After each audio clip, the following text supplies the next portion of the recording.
I already told the corporal that there's a good possibility we'll be meeting him here for a verdict this afternoon. So Okay. the judge should have them hopefully ready. Well, yeah, you know the timeline now. The timeline being they say it will take an hour. And I'll make those two changes to be charged. All right, Ruby, let's go back on the record. We're back on the record in CR 23-5467F, the state of Texas versus Morgan Dickerson. State is present, defendant who is representing himself is not present. Briefly, during the middle of the state's case in chief, the defendant who's representing himself arose and said he wanted to make a statement that he wanted to rest. At that time, he said he was going to leave because of the information I had received that he cut off his ankle monitor yesterday and then was free in the community yesterday. I revoked his bond at that time and he was taken into custody. When he was taken into custody, we took him to the back to allow him to settle down. He came back out. On the record, we discussed his understanding of what was going on. I believed him to understand what is going on, despite that he would not respond to the court's questions. And we made it very clear that if at any point he wanted to return, that he could participate in his trial. And so I've asked someone from custody to come and let me know what the latest status for Mr. Dickerson is. Could you approach, please? And if you would, these are the mics so that Ruby can hear you. Can you please identify yourself for the record? I am Deputy Zachary Stevens with the Transportation Division with the Hays County Sheriff's Office. And are you familiar with Mr. Dickerson? Yes, sir. All right. I told him that he could come to participate at any point during this trial. Have you, again, in custody, given him that option? Yes, sir, we have. And, let me get you to raise your hand. You swear to tell the truth, the whole truth, and nothing but the truth? Yes, sir. Okay. Stevens, you gave him the opportunity to be present in court? Yes, sir.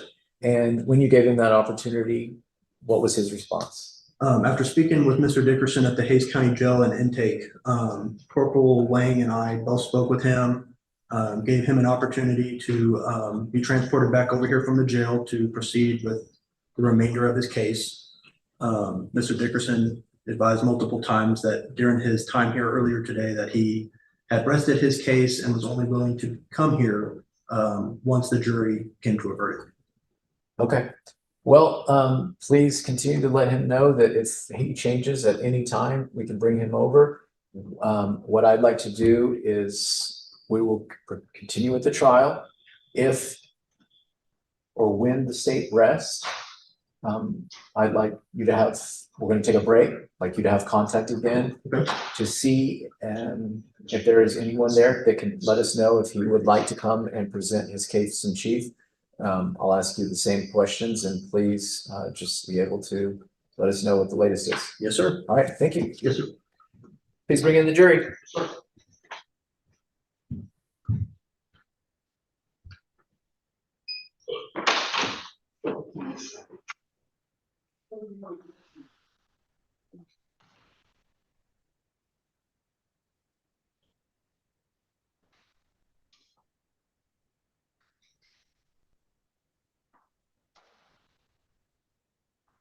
You're looking for. Steve one also. Here's, I got one right here. Oh, I have one too.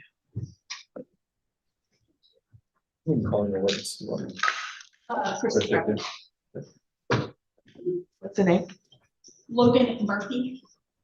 You want me to go over here? Yes, please. Murphy? Murphy.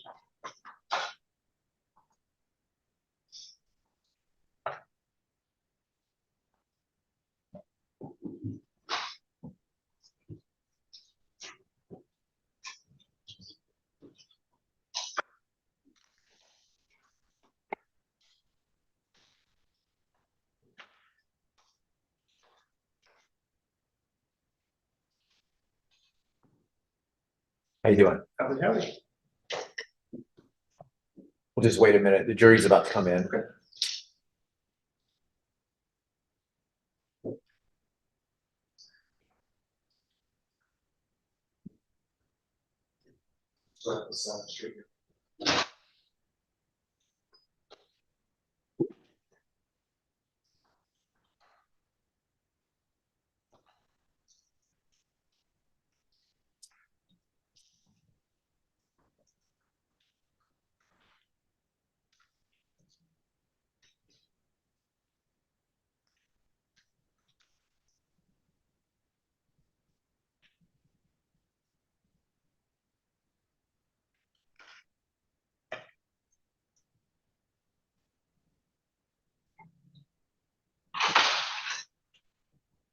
All rise for the jury.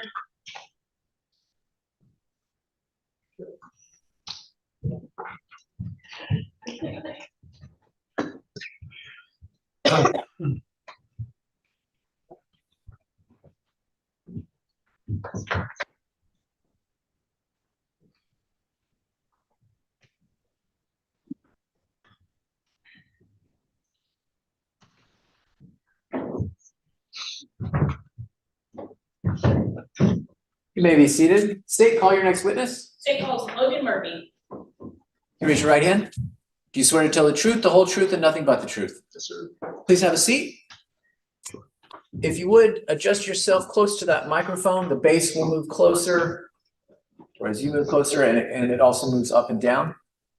Murphy, would you please tell us your name and spell it for the court reporter? My name is Logan Murphy. It's Logan Murphy. State. How are you employed, sir? By the San Marcos Police Department. In what capacity? Detective. And what, if any, role did you have in this particular incident that occurred on November 27th of 2023? I was on call that day. And what does it mean to be an on-call detective? Essentially anything that occurs in the city that merits more than just a regular patrol response, I would get called out for it. And in this particular case, were you notified of an incident? I was. Were you advised of where the incident had initially occurred? Yes. Were you advised of the nature of the incident? Yes. What was your understanding of what had happened earlier? From the brief phone call that I received from Sergeant Scott, I was informed that there had been a shooting at El Rio, 618 El Rio. And kind of a silly question, I know, but is that a location in Hays County, Texas? It is. And what did you do after you received that initial information? In addition to being on-call detective, we have an on-call supervisor as well. I called him and let him know, hey, this is going to be a good call out, so I'm going to be responding to it. And he got some folks together as well to assist me, since we had multiple moving components that needed to be addressed. And did additional detectives come out to assist you? Yes. Why is it that you need additional detectives on a case like this? It helps if you have someone that can interview the victim. Sometimes you have split scenes. The victim might be over here, scene might be over here, and that was indeed the case in this instance. So in this particular case, where did you first go? I first went to Seton Hayes and Kyle. And why did you go there? Because that's where the victim was. Did you have an opportunity to speak to Mr. Garcia? I did. Did you have an opportunity to make any observations about him and any injuries he might have? I did. What did you note about Mr. Garcia and his state? I noted that he had been shot. And again, it may sound like a silly question to you, but how is it with your training and experience that you can look at an injury even without medical expertise and say, that looks like a gunshot wound to me? Just through training and experience, you can look at an injury and say, yes, that is indeed a gunshot. It's based on the injury site and whatnot. Can you describe what you observed about the path of the bullet or projectile based on those injuries that you saw? I can say that he would have been sitting in the driver's seat when he was shot based on it going through one of his legs. Kind of weird question, but did the bullet actually also go through his scrotum? It did. So it went through one leg and his scrotum, and then was there actually an additional injury to his other leg? I believe so. I don't believe there was any penetration on the other leg. And based on your training and experience and knowledge of firearms, was that consistent with what you know about firearm injuries and gunshot wounds? Yes. Once you spoke to Mr. Garcia, what did you do next? After speaking with Mr. Garcia and kind of getting the details of the events from him, kind of what transpired, what led things on. I was coordinating with the people who were actually on scene where the shooting occurred at. I relayed lots of information to them that I obtained from Mr. Garcia. And were you ultimately responsible for getting a search warrant for the suspect, in this case, Mr. Dickerson's residence? Yes, Did you author that search warrant? I did. Did you get it signed by a judge? I did. Did you have an opportunity to actually meet with Mr. Dickerson that evening? I did. May I approach the witness? You may. I'm going to show you what's been marked as State's Exhibit number 55, 56, and 57. Are you familiar with the person depicted in these photographs? Yes, Who is the person that we see in these photographs? that's Mr. Dickerson. And are you familiar with the injuries that the person in these photographs has? Yes, And were those injuries that you observed Mr. Dickerson to have when you encountered him on November 27th of 2023? yes, This time, State would offer State's Exhibits 55 through 57. State's Exhibit 55 through 57 are admitted. May the record reflect that State's Exhibit 55 was the photograph previously identified by the complainant as the defendant.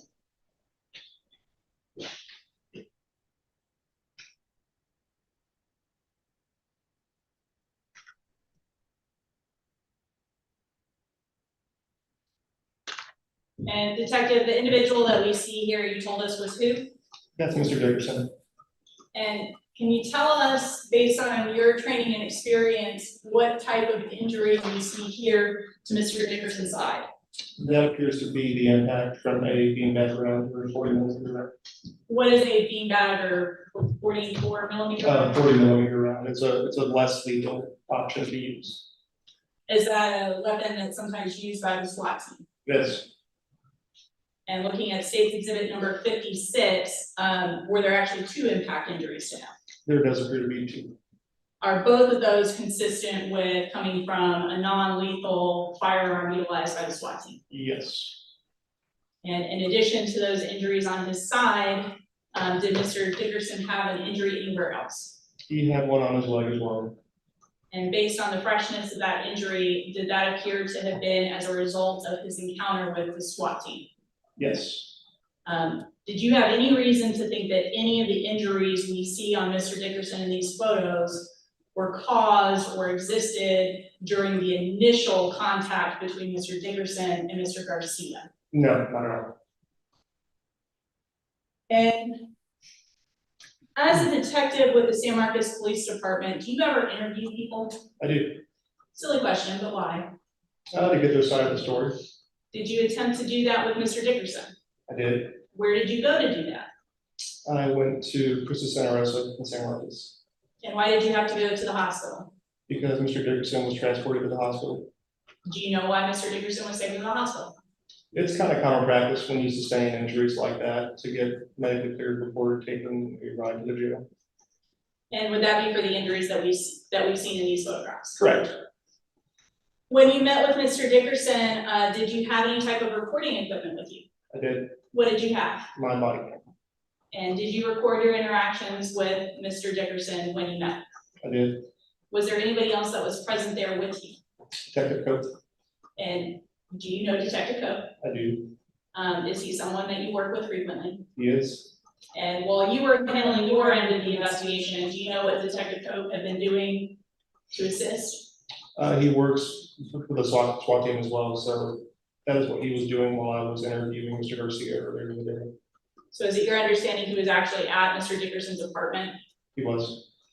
Before speaking to Mr. Dickerson, did you actually wait for Detective Cook to get there to ensure that you had both sides or both as much information as possible between the two of you? Ideally, that is what you would do, yes. That's what I did. And Your Honor, at this time, I'm gonna offer State's Exhibit 58, a portion of Detective Murphy's body camera. State's Exhibit 58 is admitted.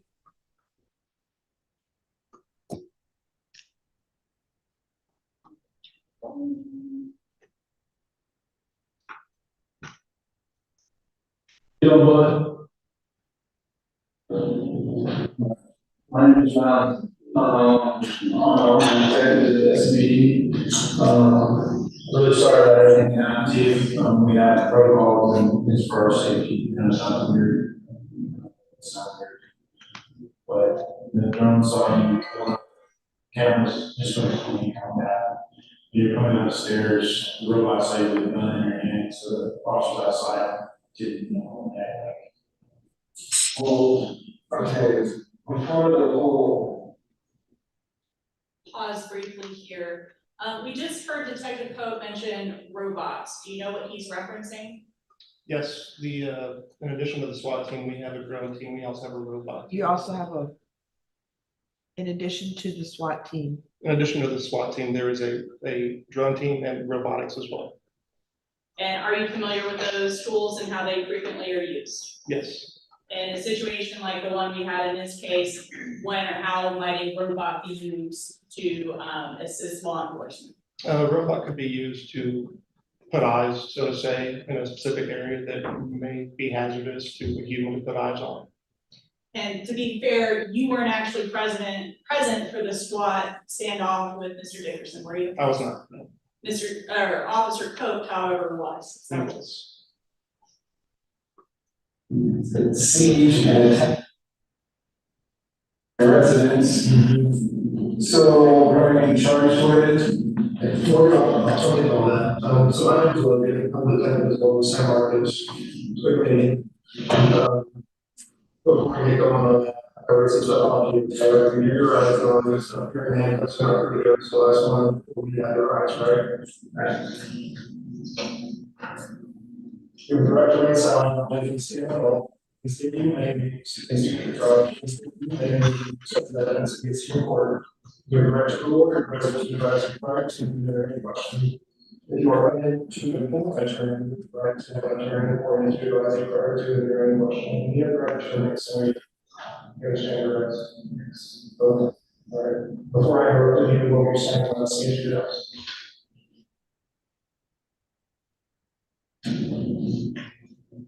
Seems out of proportion. I don't know what happens. They are suddenly being attacked. Like you know the situation. You were there. So we'll get to that. You guys need there for that scene for a minute. Do we have sure, thanks. I'll tell you that. Thank you very much. Appreciate it. So, like I said, I'm there. I know you were in the military, I was in the military, and I know what? Because we know who you are. You know who you are before you left. Why? Because, so, look at someone you told you, the incident that occurred earlier today, with the gun shooting. You recall any of that? We want to hear your side. First of all, I want to hear your side. Okay, you want to hear my side? Yeah, I want to hear your side. And what I want you to do too is ask me any questions. Like I don't want to. Yeah, you want me to tell my side? Okay. So I can tell you from the top, right? So we had a call that the gentleman had been shot at. The gentleman got shot. Right by your apartment complex. He stated that the actor was in a white and top of him. And started, and he's a resident of the apartment, so I believe he kind of knew who we were, or he's seen around. But the gentleman, so at some point his vehicle got shot, and he actually got hit in the head. Okay, that's what got us there. Okay, so you understand that, like, most of someone was shot at the apartment, right down the street, right around 150 yards of the apartment. And you're all in an altercation. What I don't want to do is, I want you, I don't know if you remember what the negotiator was trying to say, but all we want to do is hear your side of the story. So, what happened earlier today?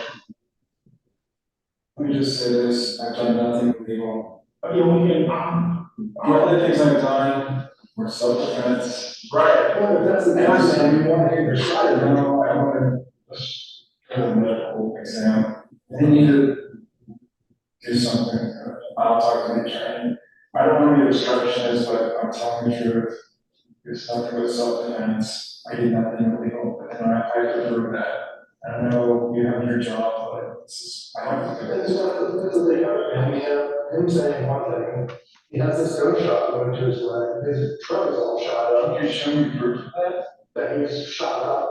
Yeah, yeah, it was like, saw him. Yeah, he was at the hospital, no. Show me, so evidence of that. So, you were asking about the attack in your house, or the assault in your house, right? Our attack is proportional to what the original incident was, right? That vehicle's not even registered to me, it's registered to my father. I called him when I realized was going outside, I had hearing protection when I heard nothing. Yeah. And he said, no, I contacted him. So he went right for me. Because we saw you do that. We were on scene really quickly. We associated with, there's all kinds of cameras and everything else. We associated you with that vehicle very quickly. And that's what we got us there. And okay, it's not making sense. So I don't want to be stretches, I think they have a job to do. Yeah, and I understand, I'm not trying to give you whatever, what I don't want you to do is let's walk out from you with no questions. Do you have any more questions for us? I'd like to see some details of what you're accusing me of. Do you have any pictures on your phone of the injury? I'm not sure if there's somebody, another person being shot. Yeah, I don't know, I wasn't on that scene, he got. The person was shot in the head. Yeah. And you have me on video doing it. No, that's not what was said, not what was said. But we have it on the associated with the vehicle that did the act, right? So that's what got us to the requirement. But that doesn't make sense. That's why does it not make sense? It would, the use of force, it makes no sense. To you? Yes, the entire area was locked down over situation, and you haven't even verified who the individual was. We did. You said a second ago that this was not a self-defense. Was it not? You just said that. Anything that I can actually tell you are perform are self-defense. And like I said, the burden is on me. I'm trying to get details of what you're accusing me of. Well, so this is a little bit like Cove, right? You're going to show me a little bit of your hand, I'll show you a little bit of mine. I'm not going to give you everything. Just like you're probably not going to give me everything. Well, I'm going to lay everything out to you. You're not going to lay anything out. I did see something in the chat. I know, I apologize. Yes. I was in your response. I won't give full details in my situation. Let's just say I don't have full disclosure from your side, so I can't provide you with any information. So I would just recommend you. If that's what you want to do, I'll respect that. But I understand that your side of the story will never be out there. That's, as long as you're okay with that. So we have, all right, he's gonna go back to the office, he's the primary investigator. And the way this works is we have a series of facts, some of which I'm supposed to do, right? Like, we had an incident that occurred right at our complex with the last year's, guy mentioned your description, and the guy that got shot, kind of knew this was in the same complex. And he told us when he went to the hospital, and Logan Medical did up there at the hospital. See, okay, well, let's do this first. Okay. Like you're saying, I shot someone in the head? Yes. Through the door of the bar, I'm sure. Okay, well, let's see proof of that. That's number one. Doesn't work. I don't have any allegation. You're shot shooting someone, but you're not going to provide any information. Like I said, man, you and I both agree this wasn't a fact after fact. Well, why would we go so hard at you in the house if there was no, you see, there's a lot of weight on us, right? We would have done what we did at your residence. Would you agree that our reaction to your residence was extreme? Of course. It was, right, 100%. And would you agree that given the story that we're telling you, and any story is facts, right? Would you agree that what we did in your apartment was equal to what we're claiming now, right? Because we wouldn't have treated that call like it happened if we didn't have an event that drove us there, so we didn't know who you were. And I'll be completely candid with you that a lot of people in the conflicts that, yeah, he walks around, he looks kind of mean. You have kind of RBF like me, right? Most military dudes do, right? Resting mean looking face, right? So some of the residents kind of living around there. And, so that's what got us there, you know, and it kind of all rolled into one, and we knew that you were, you know, the gentleman that got shot identified you and your vehicle, and it wasn't one officer who go back, you left for a little while, I guess, and you came back. Because when you came back, we saw the truck ride, we saw you got, right? So, and then we had a guy that shot, right, and you got yourself, actually, and like, we have a procedure for everything. If I have a guy that just shot a guy, I don't know what to say to him. I know you're a veteran, right? And supposedly, I can tell you the maintenance guy said you had a lot of guns upstairs. You had a lot of ammo upstairs. Maintenance guys, okay. Well, I'm not guessing, I'm 100% serious. They came in and they said that they had seen guns in your apartment, and ammo in your apartment. That's what I heard. So, you're a vet, and you've done combat force overseas, right? Well, if you just hear me out for a second, I'm laying it out, the reason why we did everything we did. You have all these things, you have a guy that's skilled, you know, has been in battle, in a war, knows how to use weapons, he's in possession of weapons, he supposedly just shot him. You roll all that in one bullet, you see what I'm saying? Well, it should be supposedly, is what my point of view is. Well, if you're saying I shot someone, well, then you should have details, like, there should be evidence of that, right? We have in terms of my force, like, if you, let me ask you this, if you got shot, and you said, that guy over there shot me, and I said, nah, you need a video. You see what I'm getting at? So I put a guy that said, no, we need evidence that someone was shot.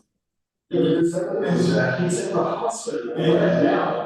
Why would we do all this? If you did, I'm gonna walk me over there. And this town, let's go. Walk me over there, see the guy. Well, let me explain something. This town, we have people shoot up in the air, we have people shoot cars all the time, we have people shoot houses all the time. Right, and do they get their homes besieged? When they hit people with a bullet, yes. And whether or not it was intentional or not, that's what we're trying to get at. If the individual's here at the hospital, right? Let's see it. You don't just walk me up there, I'm just outside to see it. I'm here to show you the son that is shot. Is that what you're saying? You can. Let me ask you, you're outside, just show me. Let me, it's here in the hospital location. Let me ask you this. 100%. When you were walking through the complex area, do you recall someone flicking you off or some kind of argument that did involve a gun with somebody in the complex? I mean, that's where it all started, right? So, I mean, maybe, I like to get the touch of experience, get details, because they're saying I shot somebody, I know details of this. Okay, that's, okay.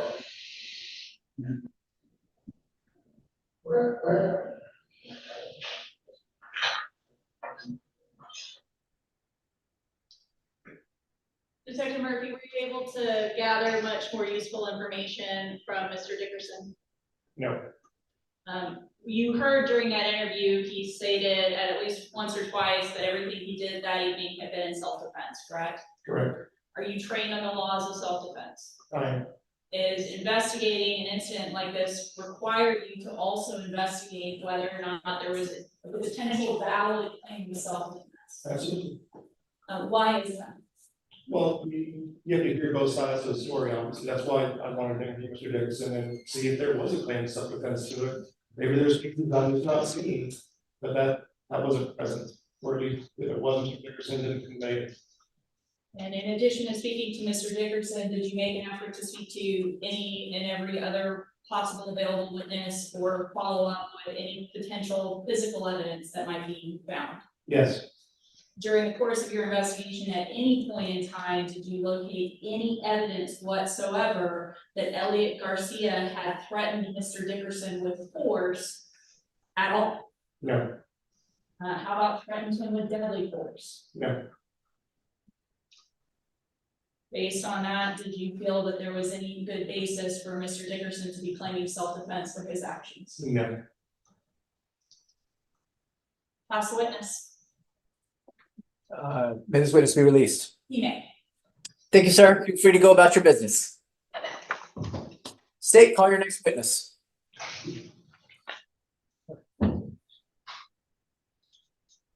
State calls Jeffrey Kelly. Kelly.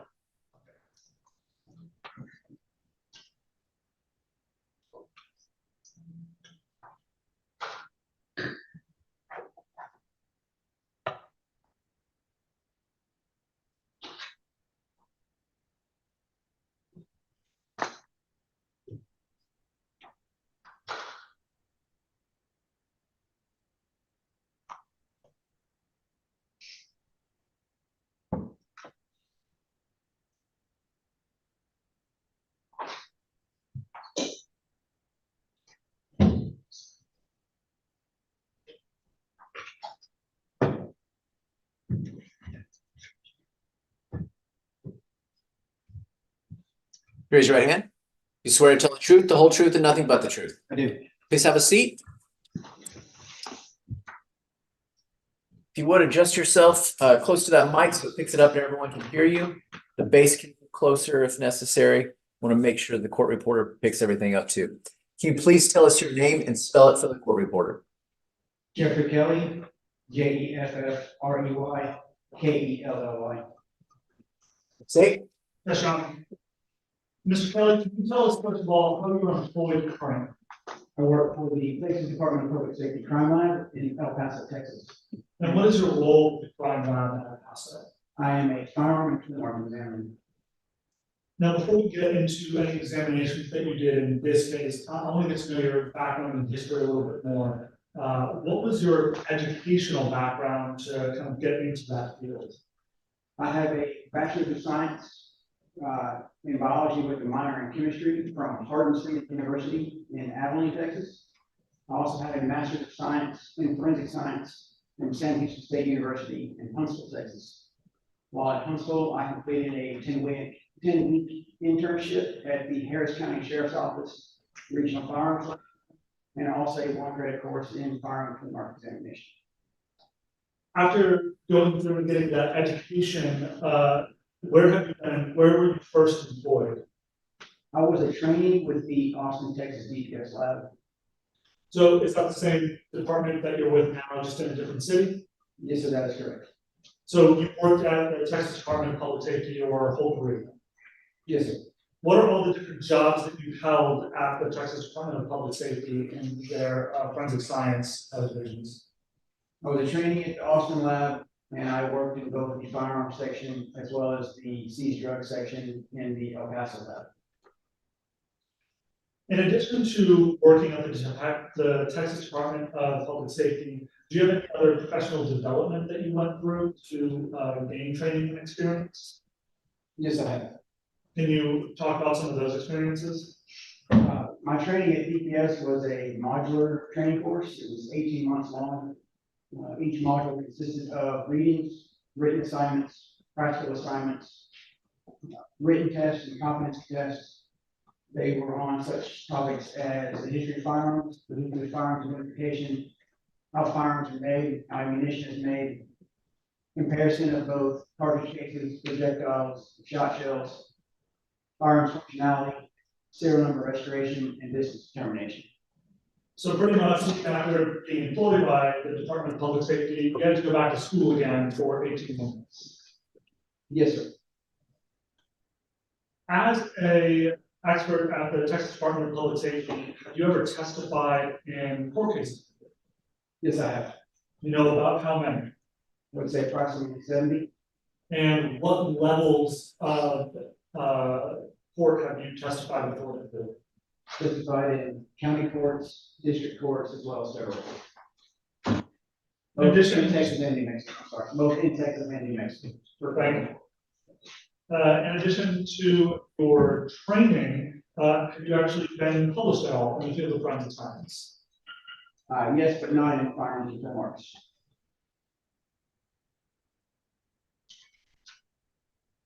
So in addition to your education and training, I want to talk about the lab specifically. Where you work at the Texas Department of Public Safety, is that an accredited forensic science lab? Yes, it is. And what does that mean to be an accredited forensic science lab?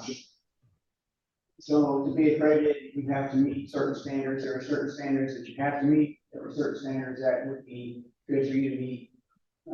Every year we have an internal audit. Come in and check, make sure that we're following policies and procedures. Every 5 years, we have an external audit. We have just completed our 5-year audit in July of this year.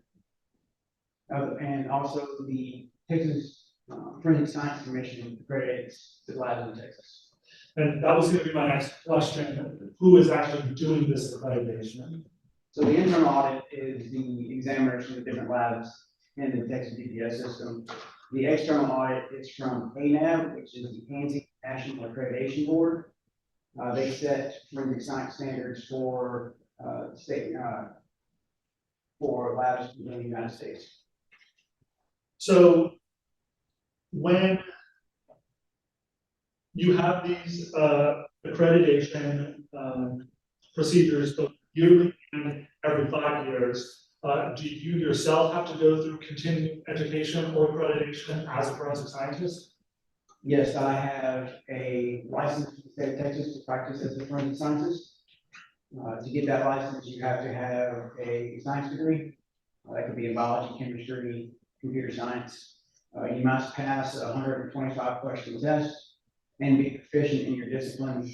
Every 2 years, your accreditation, your licensing comes up, and you must take 32 hours of continuing education credit in the field of firearms or in forensics related topics. Since you started work at the Texas Department of Public Safety, have you kept up your accreditation, your personal accreditation the whole time? Yes, we were licensed starting in 2019, and I've held my licensure since that time. Now, I want to talk about the field of firearm and tool mark analysis specifically. Can you give us a brief description of what that actually entails when it comes to looking at physical evidence? So I'm tasked with looking at firearms and firearm-related evidence, bullets and cartridge cases. Most basic part is to determine if the firearm is functional, all the way up, including identifying evidence from a crime scene back to a particular tool, firearm. How long has this field of forensic science, I guess, been a field? It was first accredited, or it was first allowed in courts in 1903. It's been a science since about that time. The field of identification has been around longer. You would say archers like put different fletchings on their arrows to determine what arrows were theirs when they were shooting. People would mark their bullets when they fired. Even just casual sizes of bullets back during the Civil War could be determined as coming from one side or another. Needless to say, it's been around for a while. Yes. Have you been found to be an expert in Texas district courts before? Yes, sir, I have. In all 70 of those cases that you testified in, was that in the capacity as an expert witness? Yes, it was. Okay. Is it possible to take firearm cartridges from a gun and trace it back to which firearm shot those cartridges? Yes, it is. And go through and briefly explain what that process looks like. So the process begins with, we have fire evidence. I have a comparison microscope. This is a microscope with 2 stages. It has an optical bridge connecting those 2 stages and a viewport where you can look and compare 2 items at the same time. I would first begin by comparing any unknown evidence in the case. I will then, if I have a firearm submitted, I will test fire the firearm. I will make known tests from that gun since I shot the firearm and know those cartridges and projectiles came from that firearm. I will look at those pieces of those items under the comparison scope. With that, I'm looking for a certain pattern, individual characteristics that can be identified as having been fired in the gun. If I see those same patterns from my knowns to my unknowns, then I can make a determination as to origin. And as we go through and talk about this, I want to talk about the actual physical evidence that you had in this case. Did you have a known firearm that was submitted in this case? Yes, I did. And I want to be specific about how we talk about these pieces of evidence. Prior to your testimony, we had a lab tech use the agency exhibit numbers. Are we able to use those agency exhibit numbers as well when talking about these firearms? Yes, sir.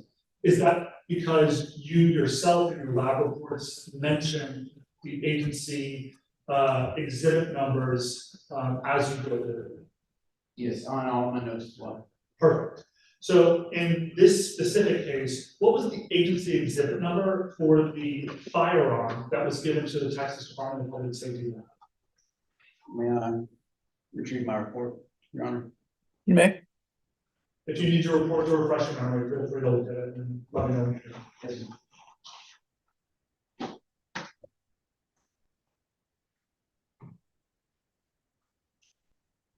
For the firearm, it was 000487746.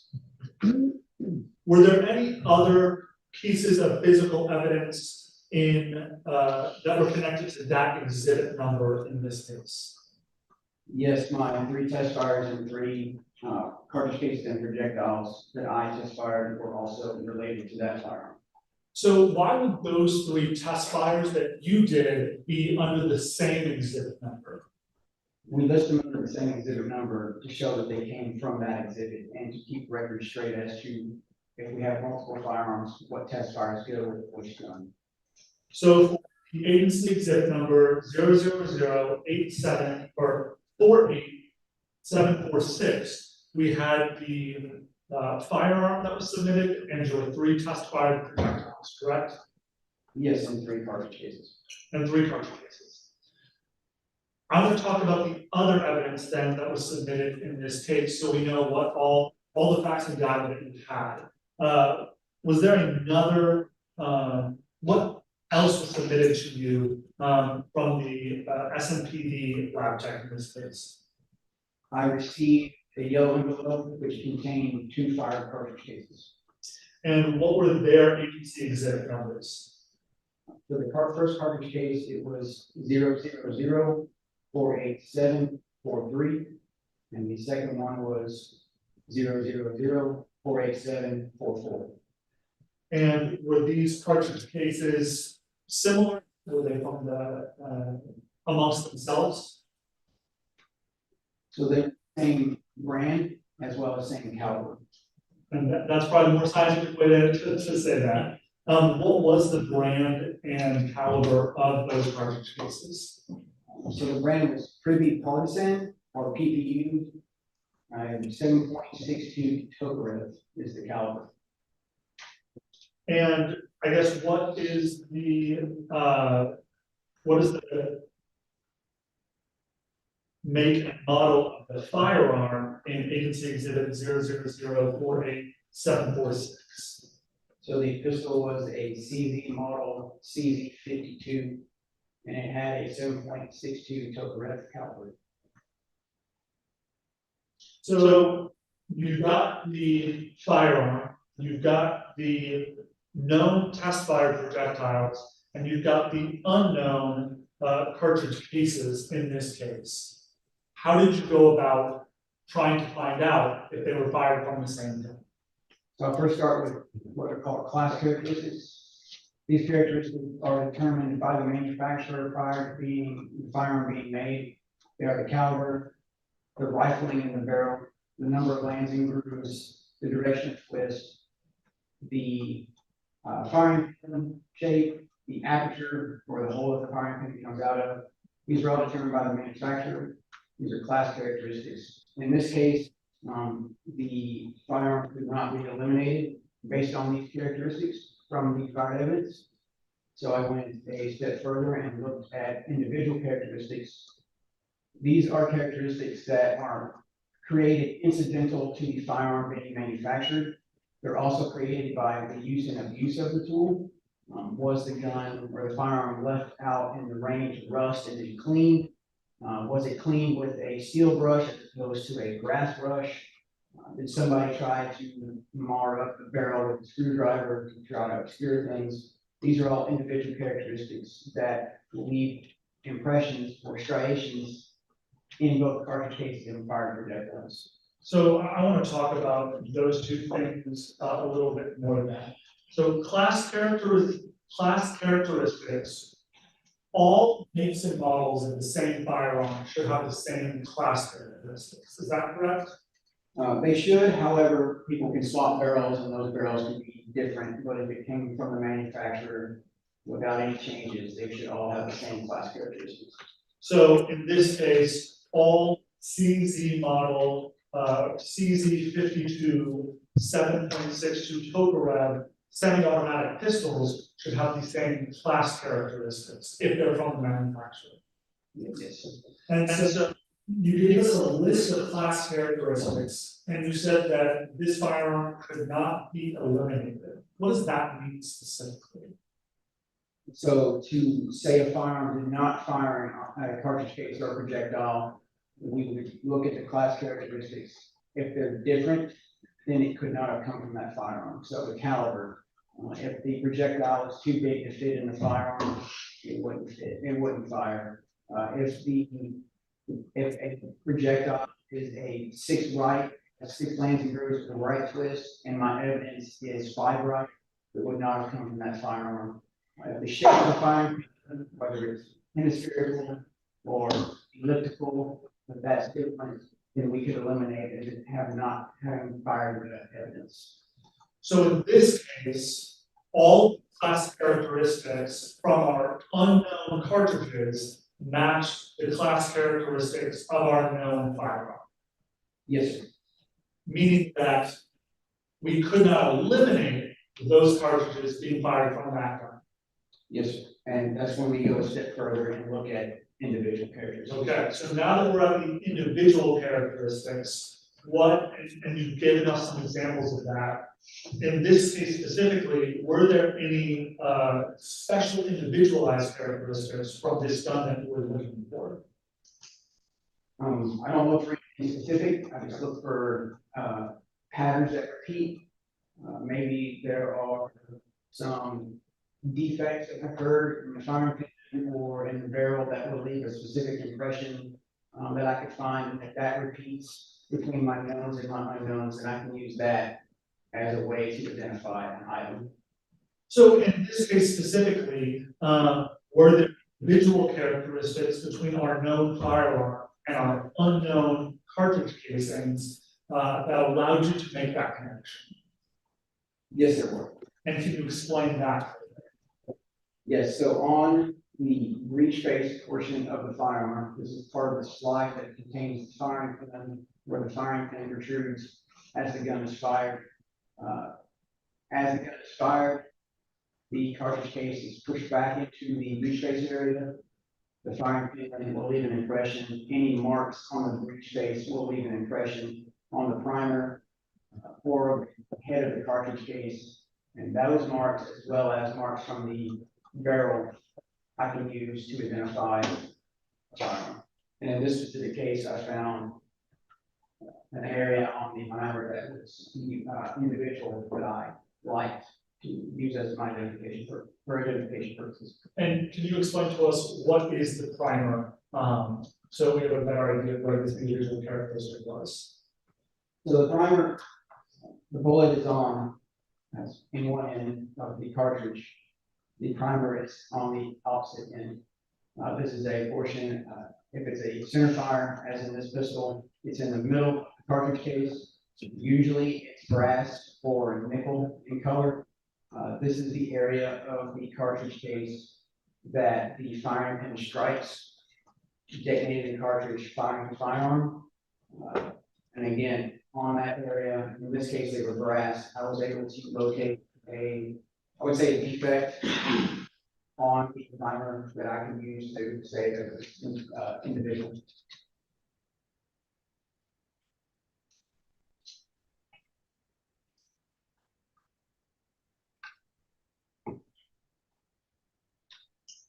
I'm gonna put up a photo that's been previously admitted, just so that we can point out kind of what you were talking about.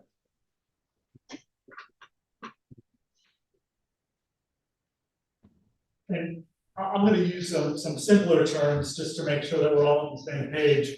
The primer, if we're looking at those bullets, would the primer be the flat, I guess, backside of one of those bullets versus the projectile, which is the rounded part on the other side? Yes, sir. Okay, so what you were looking for specifically was specific defects in that flat backside that's being hit by the firing pin. By the way, Firing pin. Firing. Is that correct?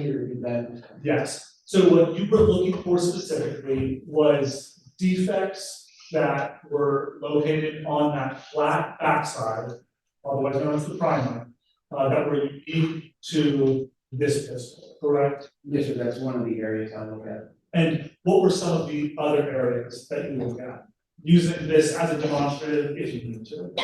Yes, so the other area is the side of the cartridge case, so the part that's holding the projectile, I look at that area. You can kind of see there is a rim.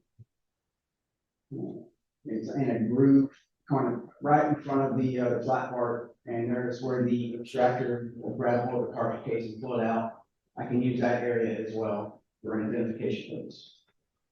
And so all of these specific individual characteristics, they are going to potentially be different from one firearm to another, even if it's the same make and model as another one. So if we had two CZ52 firearms, they could have the same class characteristics, but different individual characteristics, correct? Yes, sir. Okay. And so that's how we're doing this analysis to see if fired unknown cartridges came from a known firearm, right? Yes.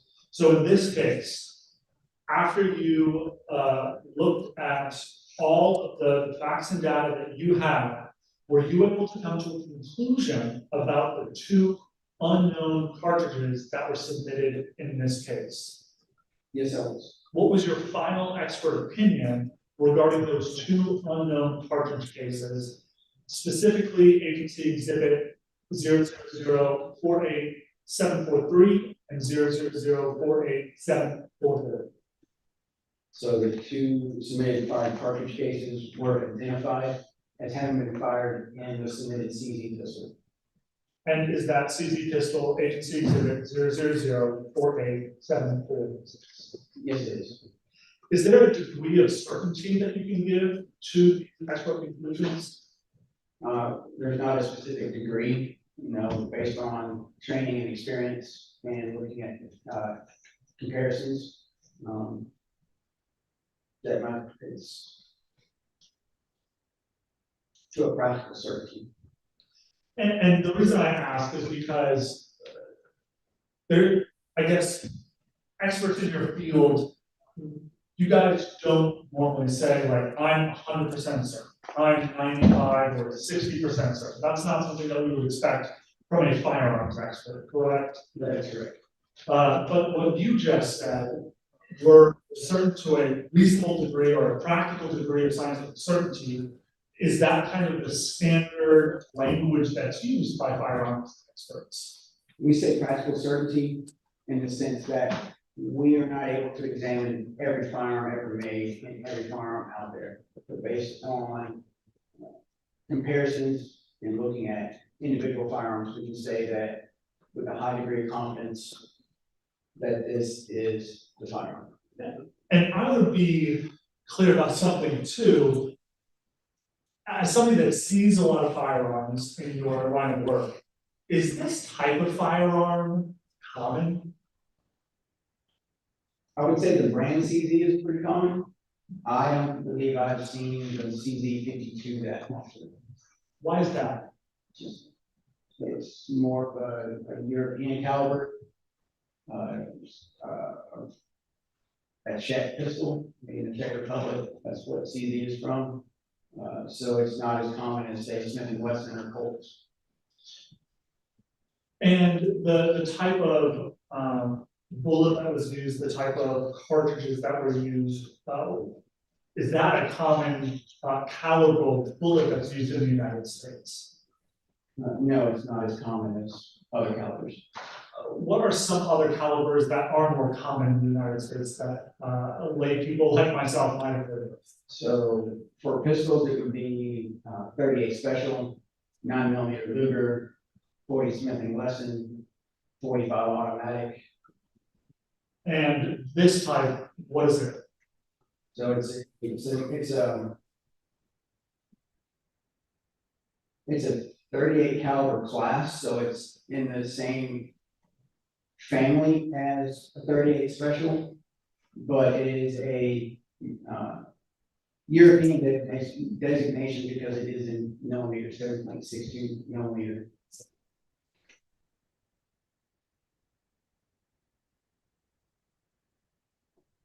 Do you know, and you might not know this, do you know when this firearm was in production?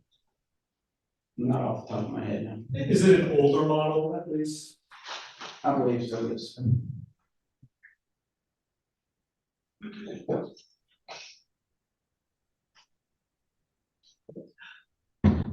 And again, I just want to ask some easy, basic questions, just to make sure that we have it on the record. You mentioned test firing this weapon, as part of your analysis to get knowns to compare to the unknowns. Did the weapon test fire correctly?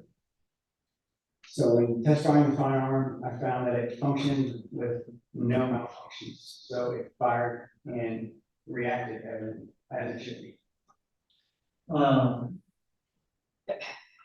Did you have to do anything special to fire the weapon, or did it all work as this type of firearm should?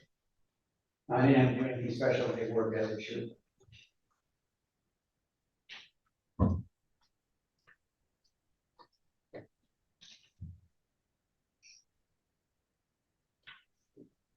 That's what Mr. Young. May this witness be released. Yes. Thank you, sir. You're free to go about your business. Thank you, Your Honor.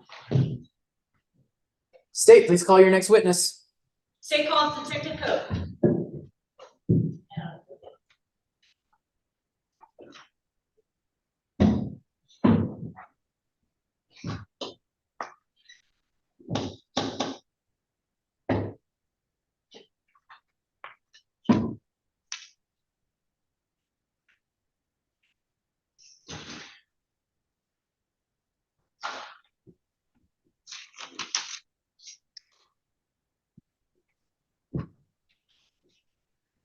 Please raise your right hand. You swear to tell the truth, the whole truth, and nothing but the truth. Please have a seat. If you would, adjust yourself close to that microphone so it picks it up and everyone can hear you. If you would, please tell us your name and spell it for the court reporter. My name is John Cove, it's JOHNCOPE. State. What do you do for a living, sir? I'm a detective with the San Marcos Police Department. And you're not wearing your usual detective's attire today, is that correct? No. What have you been doing? I'm a member of the Hays County SWAT team.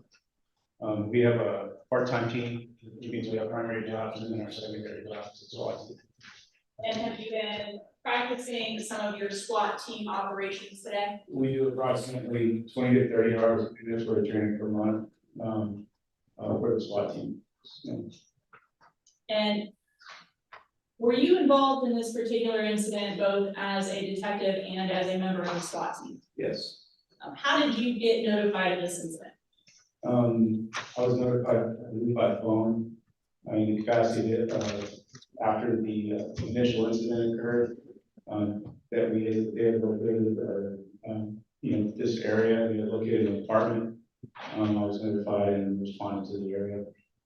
And when you got to the area, were you wearing your detective hat or your SWAT team hat? I was wearing my detective hat. I was in my standard, detective uniform, civilian clothes. Was your SWAT team also present? Not initially. I deployed, being that the situation was dynamic, obviously changing. I deployed as a sniper and the capacity of SP detective, and then the SWAT team there got there, I changed hats and they plussed me up with an additional SWAT team operator, and then I just, the duration of the remaining duration, I acted as a sniper. And why was it when you got to the scene and kind of evaluated everything, you felt it was necessary to bring the SWAT team in?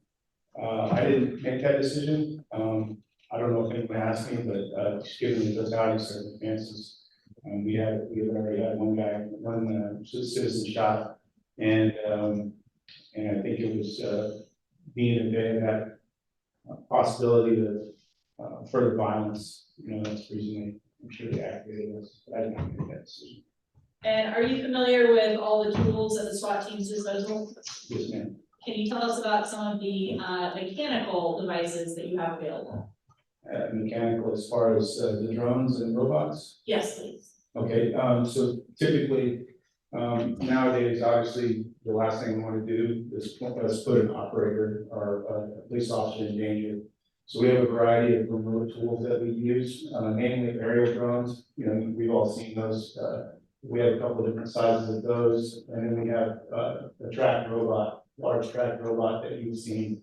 I'm sure, so it looks like a tank, but when I say tank, I mean it's small.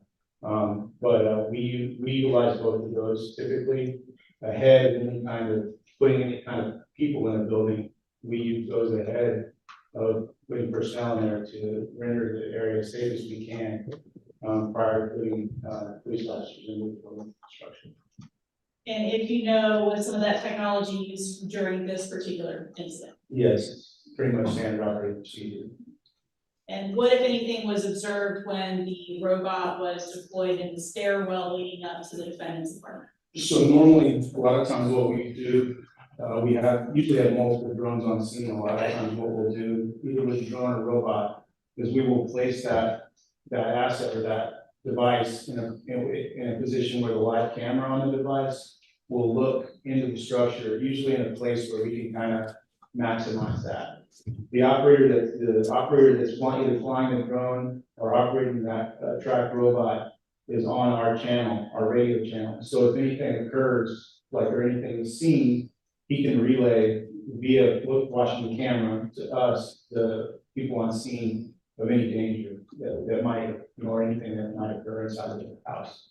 And this particular incident, did that occur? Yes. What was relayed? After when Mr. Dickerson began to exit the residence, we were advised that he was walking down the stairs with a handgun or a pistol weapon. And were commands given for him to drop that weapon? I don't recall in what it happened very quickly. We were advised just again, we were ready, he was on his way out the door with a gun in his hand. And was he taken into custody by the San Marcos Police Department? Yes, well, the Mason SWAT team. And once a search warrant was obtained for his apartment, did you and other investigators actually go into his apartment?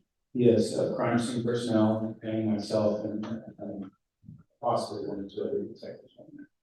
And what was your purpose of going into Mr. Dickerson's apartment? Service search warrant for evidence related to the initial offense.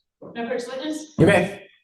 I'm going to show you what has been marked as State's Exhibit number 32.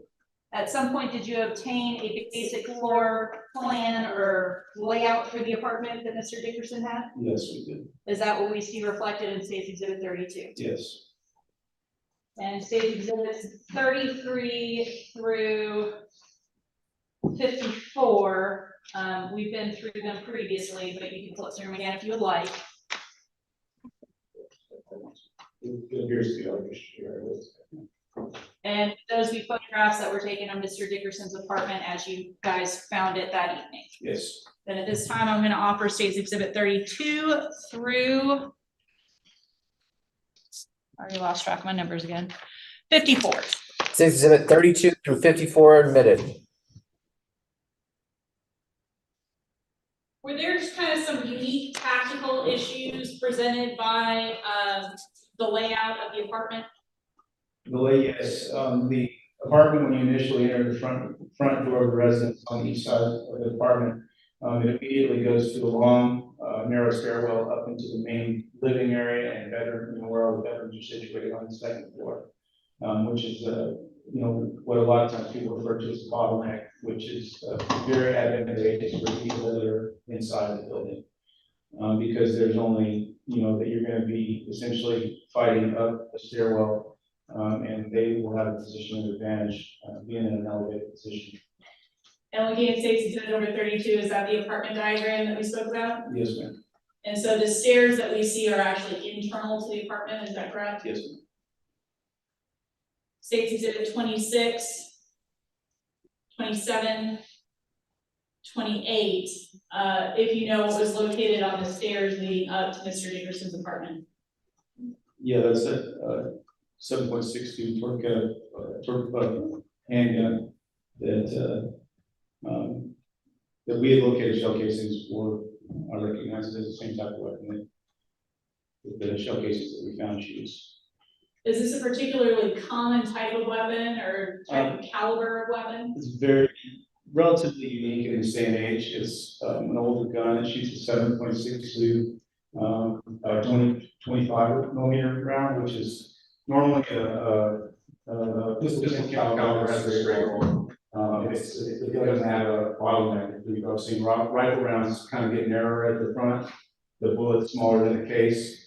Well, this pistol is unique because it fires a pistol bullet that has the appearance of a rifle bullet. And it's very unique to this specific handgun and only a few different weapons over the history of weapons. And if we continue up the stairs, is that what we see here in State's Exhibit 33? Yes. So if we were to go straight from the top of those stairs, where would we end up? If you go up stairwell to the left, that will be what we assume was Mr. Dickerson's bedroom. And then to the right would be the main living and dining area. Is that what we see pictured here in State's Exhibit 34? Yes, 30. that's looking to the right at the top of the stairs. 35 and 36. Panning around the main living area. And looking a little bit closer at the desk that we see there in State's Exhibit 36, now in State's Exhibit 37, was there any evidence of significance to you located on that desk?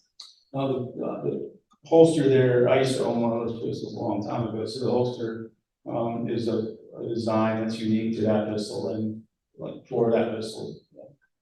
And then there's obviously a hunting knife there as well, or a tactical, I would call it a tactical knife. And we also see a wallet there, is that correct? Yes, ma'am. Was it the defendant's driver's license and credit cards and everything in that wallet? Yes, ma'am. And you said the holster, did it also appear to you based on your training and experience that the magazine in that holster also fit the weapon that we already saw on the stairs? Yes, ma'am.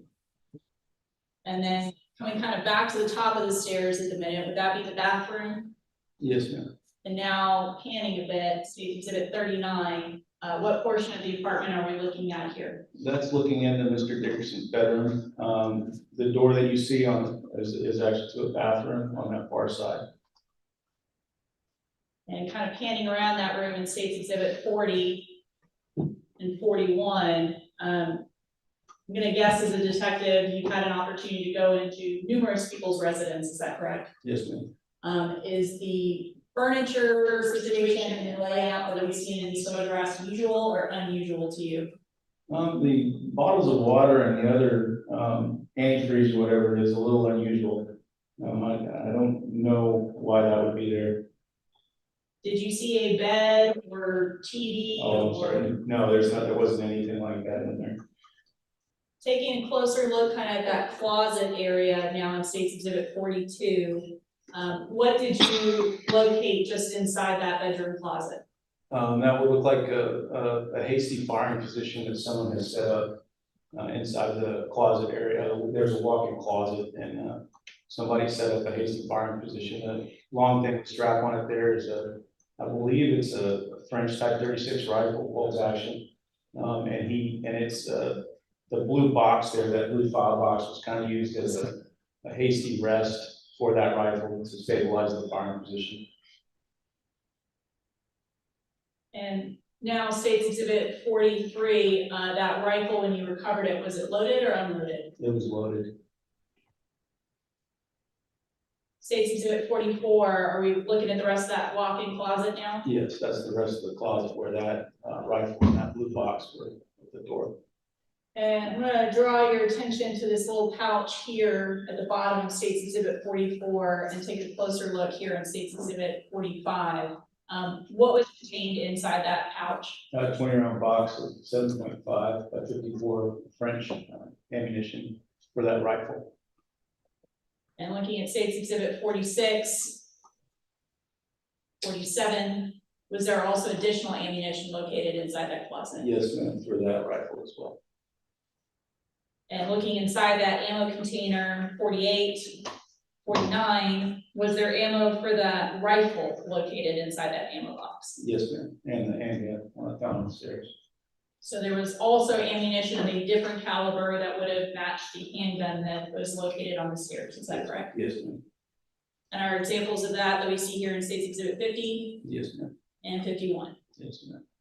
And then States Exhibit 52, was there even more ammo inside of that closet? Yeah, and that round box up there that says Morgan Ammo. Is that what we see here in States Exhibit 53? Yes, ma'am.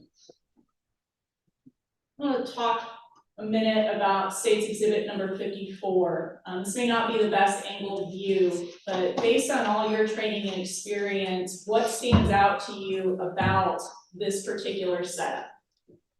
That particular setup, deep, we called it a deep corner. It's almost impossible to see from the exterior of the door. Typically what you'll do when you're doing CTB is you step center into a doorway and you're looking at the majority of the room. Well, that would be in the deep left corner of the room, and you wouldn't be able to see it until you actually made entry into the room. The fact that he's utilizing a secondary room also makes it even deeper. The fact that he's prone makes it a very small profile that you probably wouldn't pick up as a first guy because you're looking at so much. So it's a good position. I would say it's a very tactical, advantageous position, tactically advantageous position.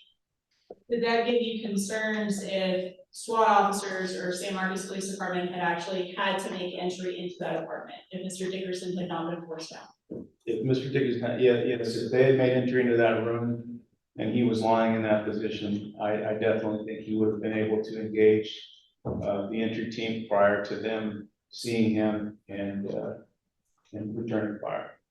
Based on your training and experience, was there anything significant to you about someone taking a tactical position like this when they know that they are encountering law enforcement because they're in uniform and clearly marked vest and everything else? It's a deliberate preparatory act, in my opinion, that was designed, the plan was, had we not deployed gas, and, I would guess that, we would have engaged us and probably at least hit somebody.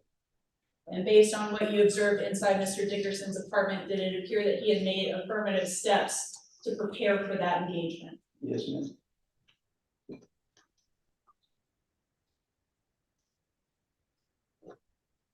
And Detective Cove, I'm not entirely sure at what point when you were at this scene, either before or after you went into the apartment, but at some point, did you collect fired cartridges from a roadway nearby? I don't recall. It was a very busy afternoon. Would it assist your recollection to look at a copy of your report? Yes, ma'am. And I'm also going to give you a laboratory submission form to see if that assists you as well. Thank you.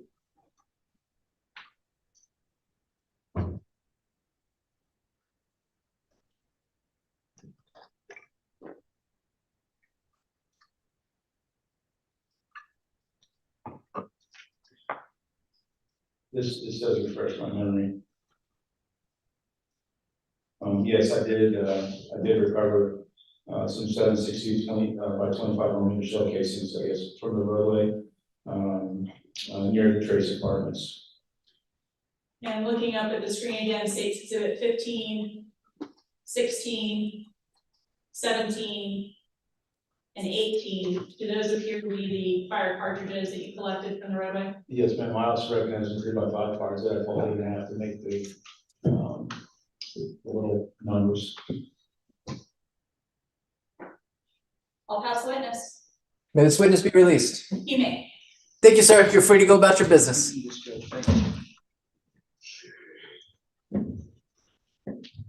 State, please call your next witness. Your Honor, at this time, I would offer what I am going to mark as State's Exhibit number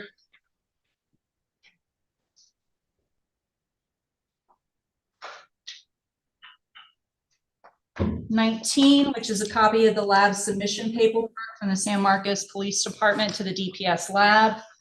And what I'm going to mark as State's Exhibit 31, which is a copy of the laboratory report prepared by DPS and testified to by Mr. Kelly.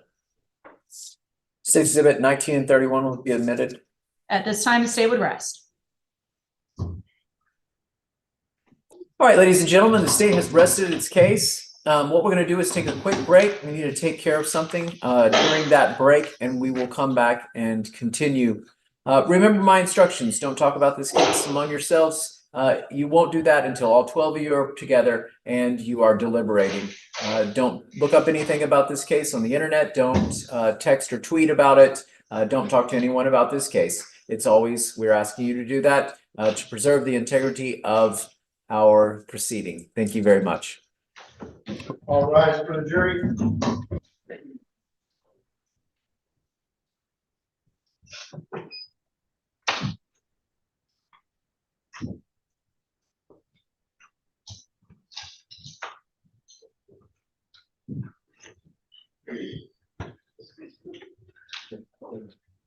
Yes, sir, I did.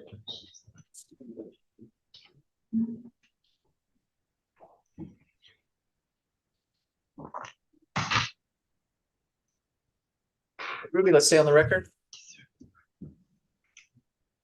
The state has just rested, and now I want to ask Officer Stevens to come forward again. You're still under oath, sir. Yes, sir. The question I asked you to do was to check in with the defendant who is representing himself to see if he had changed his mind and wanted to be available to present a case to the jury. Did Yes, you sir. check into that? Yes, Judge. Corporal Lang, who's still currently at the jail, made contact with him again, and he still refused to be transported over. Very well. Thank you very much. You can You're step very back. All right. Anything we need to take up on the record? Nope. We'll go off the record. Let's take a break for you, Ruby. I gave a new jury charge to you to discuss. Yes, Judge. And all right, we're off the record and we're off live stream. You see it adds self-defense. It does.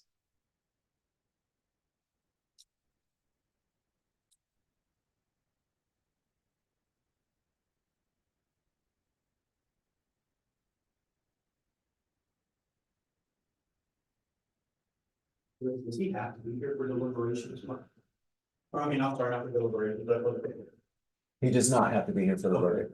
Corporal Lang was asking me because she did say that when she went back, he was like, only if I have to be here. Corporal Lang said she did not have an answer for that. She was unsure of whether he had to be here for that or if that was something he can miss. So He doesn't have to be here, but I'd like to for her to just approach him and tell him after we finish this, it's going to take me a minute to read this. The state will close. But when I start reading, probably have her approach him and tell him that we're gonna take you back over for the verdict. Okay. And then we'll have him here for whenever that comes back. Yes, sir. Okay.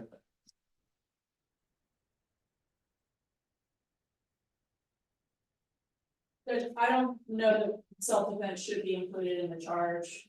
I mean, he said he did it out of self-defense. He said that all of his actions that evening have been in self-defense, but it appears that he is referencing actions regarding law enforcement. He never makes an admission regarding shooting Elliot Garcia. Nor does he actually acknowledge doing that. Well, I know that clearly the case law has changed and it no longer requires that information. However, given the context of that conversation, I don't think it raises self-defense as to against Mr. Garcia. In addition to that, I don't think just a blanket statement of everything I did was in self-defense is sufficient, given the evidence to require a self-defense instruction.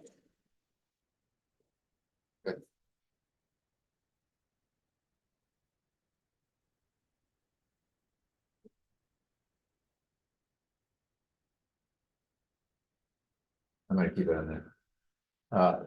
It's gotta be a scintilla of evidence. How good it is, that goes to weight. We won't get this case overturned because the jury charge was wrong. I mean, that's the best thing that there would be at this point. So I'm gonna leave it in. Is there anything about it that concerns you?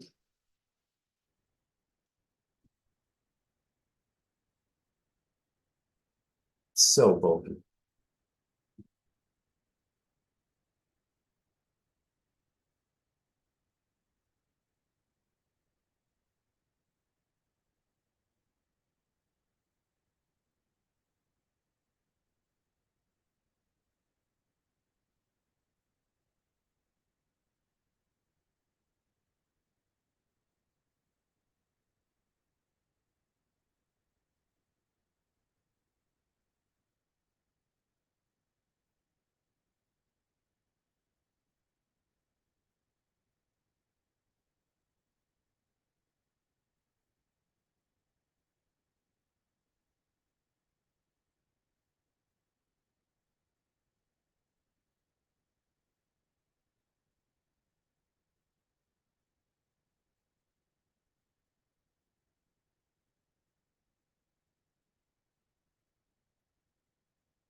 Through the application paragraphs and standard of development. I had to change all those. It must be a her instead of, because I did all the she's and he's.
So that guilty, it should be guilt, and it says guilty, No, you may in not. the presence of the defendant, then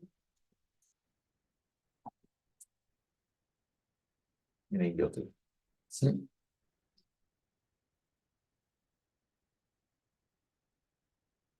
yeah, too much. Yeah, so you guys are good with the rest. I mean, you can make argument when we come back, put it on the record if you want to make argument against it.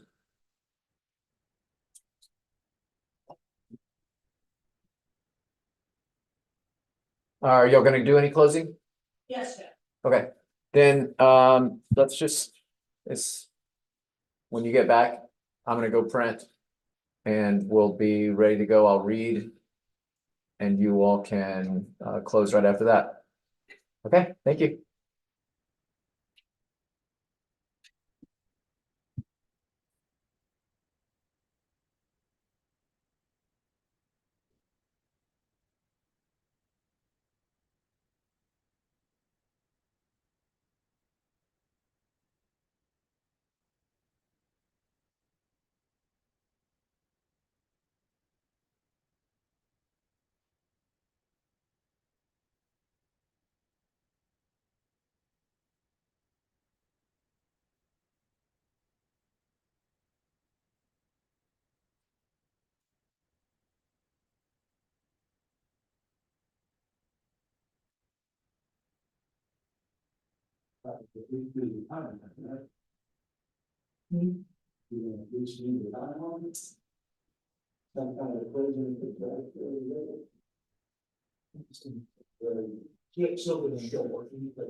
He's going through the charge and everything that he's doing.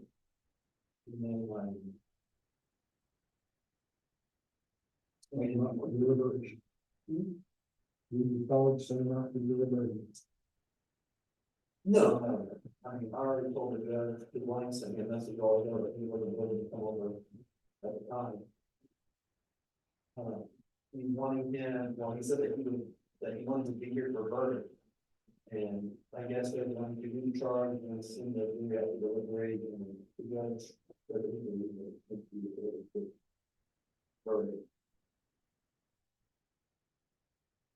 Yeah, he doesn't need to come up right now. I'm in the. All right, there. He's on his way here.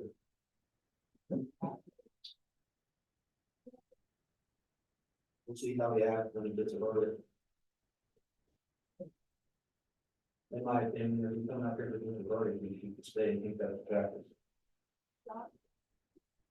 If you're going to be okay with that. No? What if he's not guilty? What if he's not guilty? Well, he's still in custody for. Then you have to explain that. Yeah.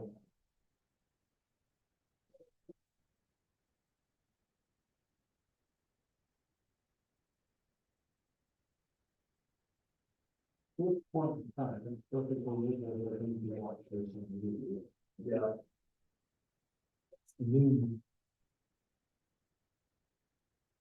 And I don't know if you know.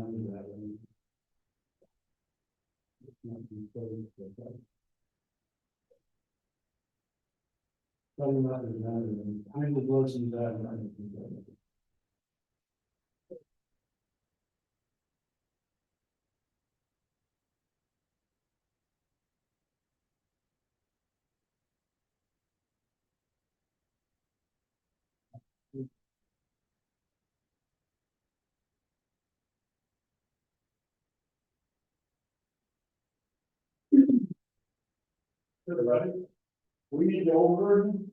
Judge would like the old version. Okay, I think one of them is down in our office under that. We're ready when you are.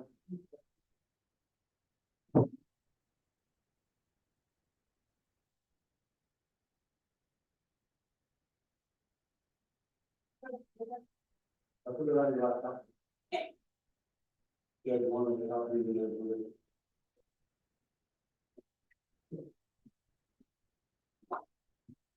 Nobody said good things about me like that.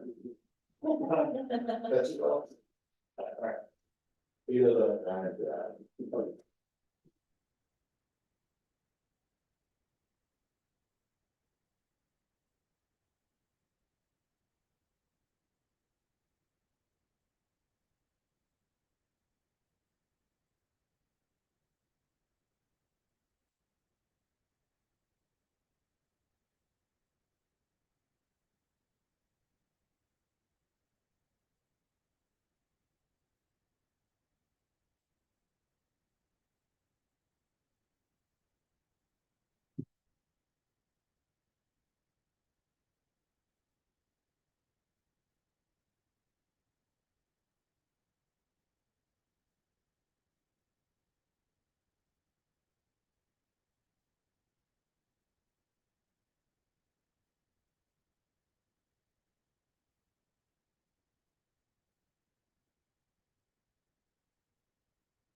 Yeah, maximum coverage,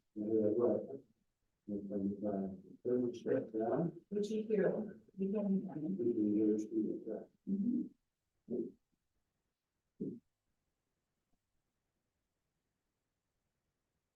I'm thinking that he had the money to do so, there's only 3 options in this back. Yeah. Pretty scary. Okay. Thank you. Do you have any other old ones?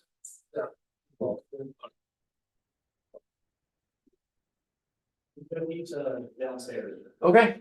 Let him know that we're doing closing arguments, ask him if he wants to come up for it. I'm gonna wait till we bring the jury in for that answer. Put them in front of the TV and watch the live stream. What's that? There is a camera over there, so you know. Okay. Do I have a, yes, I do have a microphone. Are you both closing? No, just me, Judge. I'm gonna first close.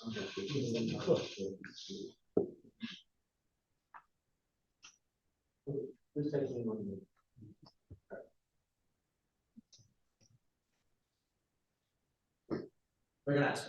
Okay. All right, you go line them up for us.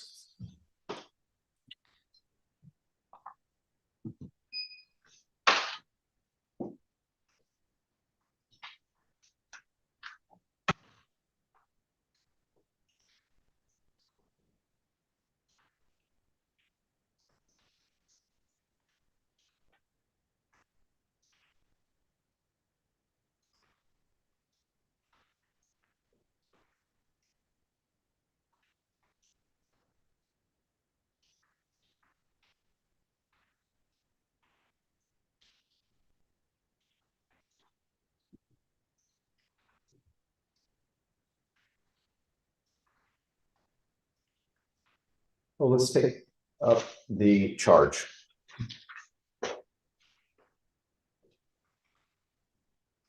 Go back on the record. State is present. Mr. Dickerson is still not present. He has chosen not to be here. It's his own decision. I've given the state a copy of the charge to the court. Any comments, state? No, you're right. All right, then that's what we'll read to the jury. We can go off the record, Ruben.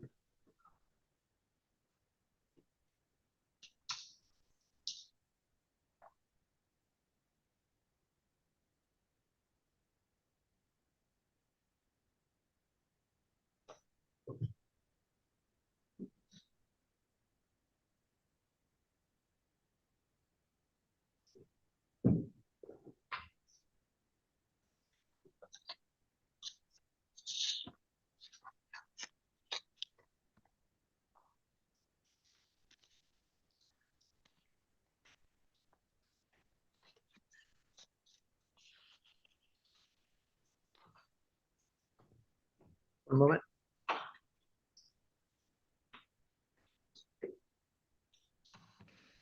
Stevens, any response? Not yet, Judge.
Just the verdict. Okay, thank you. Ruby, can we go back on the record real quick? Yes. We're back on the record, and I asked Stevens, our deputy, to reach back out, see if he wanted to come up for closing arguments. That's the defendant. Did you get a response? Yes, sir. I was informed by the deputies that transported him here for the verdict that he was still only willing to come up once the jury has reached a verdict. Okay, thank you very much. Yes. Please bring in the jury. All rise for the jury.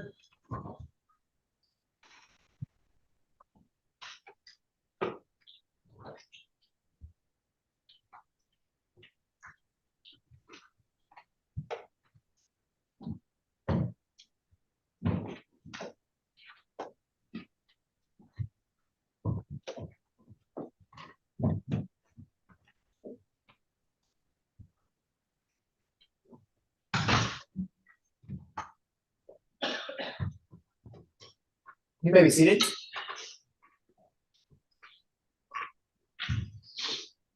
Ladies and gentlemen of the jury, the defendant, Morgan Brevard Dickerson, is charged with the offense of aggravated assault. To this offense, the defendant has pleaded not guilty. Before we proceed, I must give you the instructions that you must follow in your deliberations. First, I will tell you about some general principles of law that must govern your decision of the case. Then, I will tell you about the specific law applicable to this case. Finally, I will instruct you on the rules that must control your deliberations. General principles. the indictment. The indictment is not evidence of guilt. The indictment is only a document required to bring the case before you. The indictment cannot be considered in any way by the jury. Do not consider the fact that the defendant has been arrested, confined, indicted, or otherwise charged. You may not infer any guilt from these circumstances. Presumption of innocence. The defendant is presumed to be innocent. No person may be convicted of an offense unless each element of the offense is proved beyond a reasonable doubt. The law does not require a defendant to prove his innocence or produce any evidence at all. Unless the jurors are satisfied beyond a reasonable doubt of the defendant's guilt, after careful and impartial consideration of all the evidence in the case, the presumption of innocence alone is sufficient to acquit the defendant. Burden of proof. The burden of proof throughout the trial is always on the prosecution.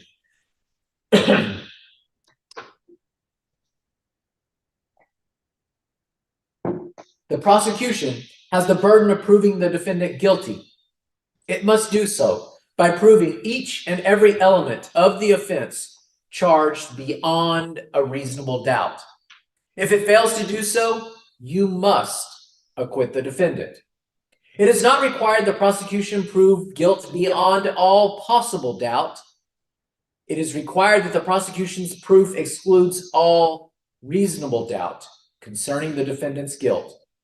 In the event you have a reasonable doubt as to the defendant's guilt, after considering all the evidence before you and these instructions, you will acquit him and say by your verdict, not guilty. Jury is fact finder. You are the exclusive judges of the facts proved, of the credibility of the witnesses, and of the weight to be given the testimony. In judging the facts and the believability of the witnesses, you must apply the law provided in these instructions. Evidence. The evidence consists of the testimony admitted at trial. You must consider only evidence to reach your decision. You must not consider, discuss, or mention anything that is not evidence in the trial.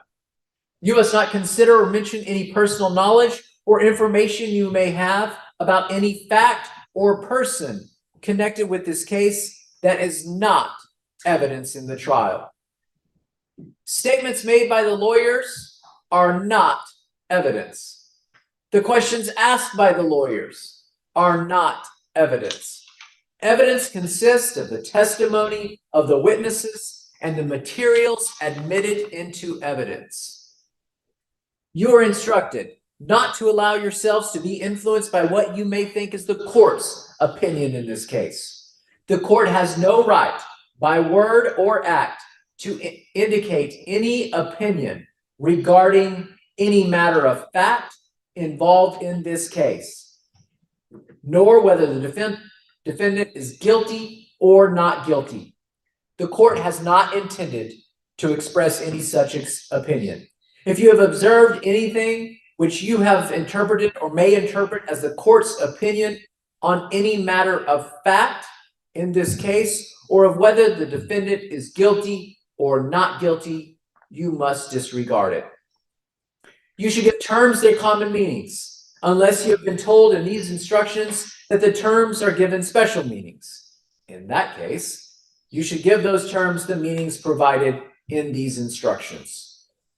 During the presentation of various video and audio exhibits, there may have been portions that were silenced or redacted. You are not to speculate on what was said during those redactions. You are only to consider the portions of the video and audio exhibits that were actually presented to you. While you should consider only the evidence, you are permitted to draw reasonable inferences from the testimony and exhibits that are justified in the light of common experience. You may make deductions and reach conclusions that reason and common sense lead you to draw from the facts of evidence. Admitted exhibits. You may examine exhibits. Only exhibits that were admitted into evidence may be given to you. The bailiff will provide the exhibits to you. Testimony. The court will allow testimony to be read back to the jury only if the jury, in a writing signed by the foreperson, 1, states that it is requesting that testimony be read back.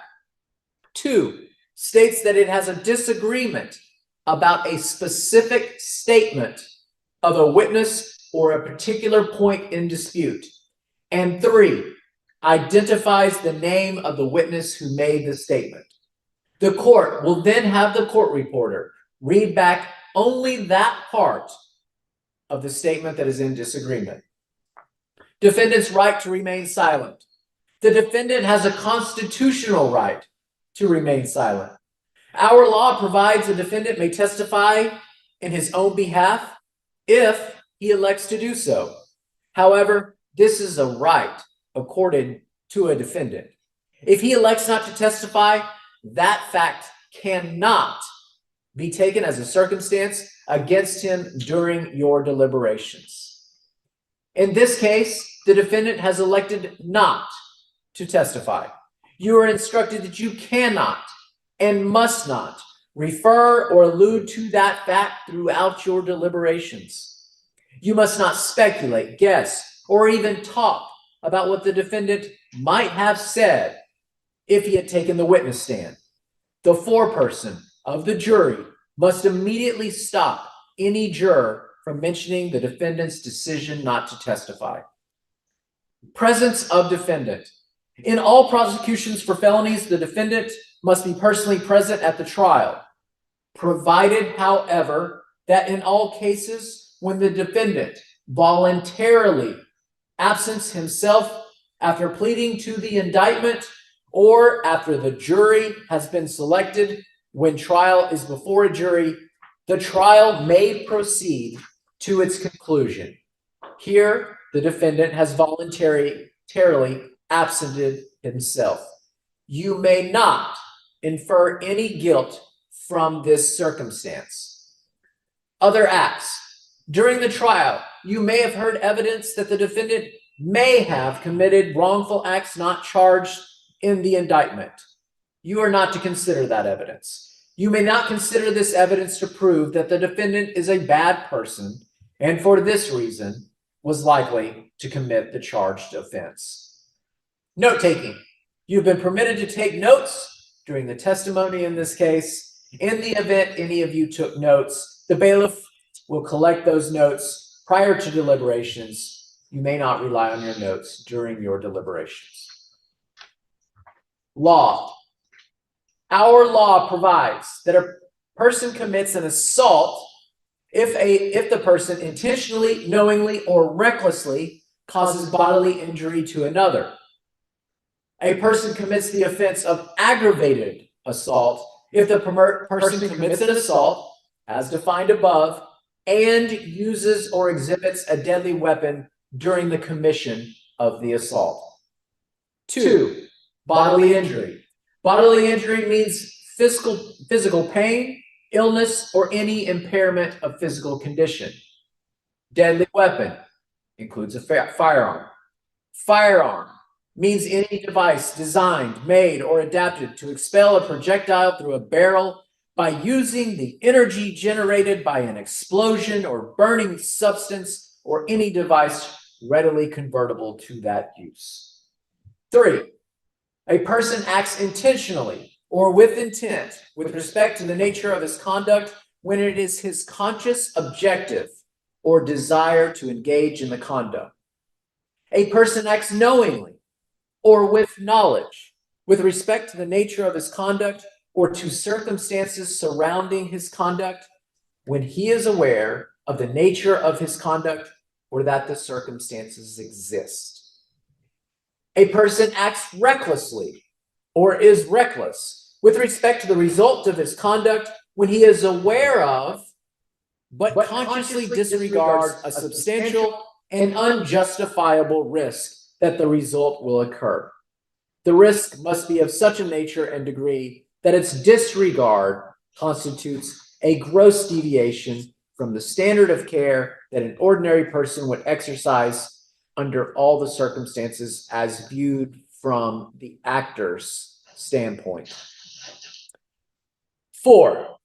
Now, if you find from the evidence beyond a reasonable doubt that on or about the 27th day of November, 2023, in Hayes County, Texas, the defendant, Morgan Brevard Dickerson, did then and there intentionally, knowingly, or recklessly cause bodily injury to Elliot Garcia by shooting Elliot Garcia with a firearm, and the defendant used or exhibited a deadly weapon, namely a firearm, during the commission of the assault, then you will next consider whether the defendant did so in self-defense as instructed in paragraph 5.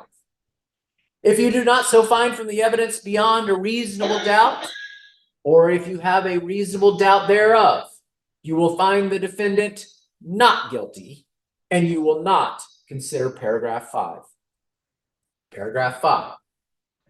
A person is justified in using force against another when and to the degree he reasonably believes the force is immediately necessary to protect himself against the other's use or attempted use of unlawful force.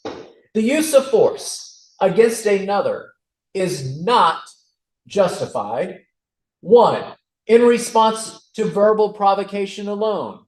2, if the actor consented to the exact force used or attempted by the other. Or 3, if the actor provoked the other's use or attempted use of unlawful force, unless A, the actor abandons the encounter or clearly communicates to the other his intent to do so, reasonably believing he could not safely abandon the encounter, and B, the other nevertheless continues or attempts to use unlawful force against the actor. A person is justified in using deadly force against another, 1, if the person would be justified in using force against the other in the first place, as set out above, and 2, when and to the degree the person reasonably believes the deadly force is immediately necessary to protect himself against the other's use or attempted use of unlawful deadly force.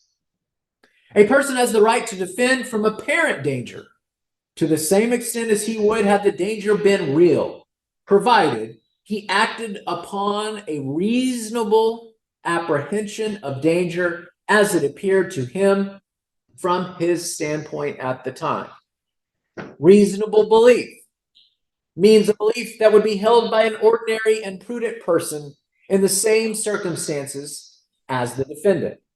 Deadly force means force that is intended or known by the person using it to cause, or in the manner of its use or intended use is capable of causing death or serious bodily injury.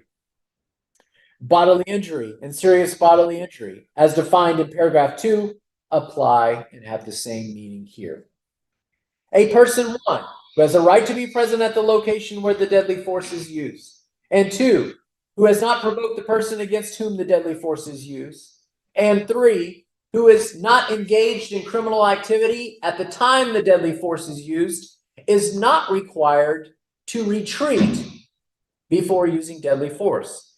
If all 3 of these factors are met, then in determining whether such actor reasonably believed that the use of force was necessary, a finder of fact may not consider whether the actor failed to retreat. The defendant is not required to prove self-defense. The state must prove beyond a reasonable doubt that the defendant's conduct was not justified by self-defense.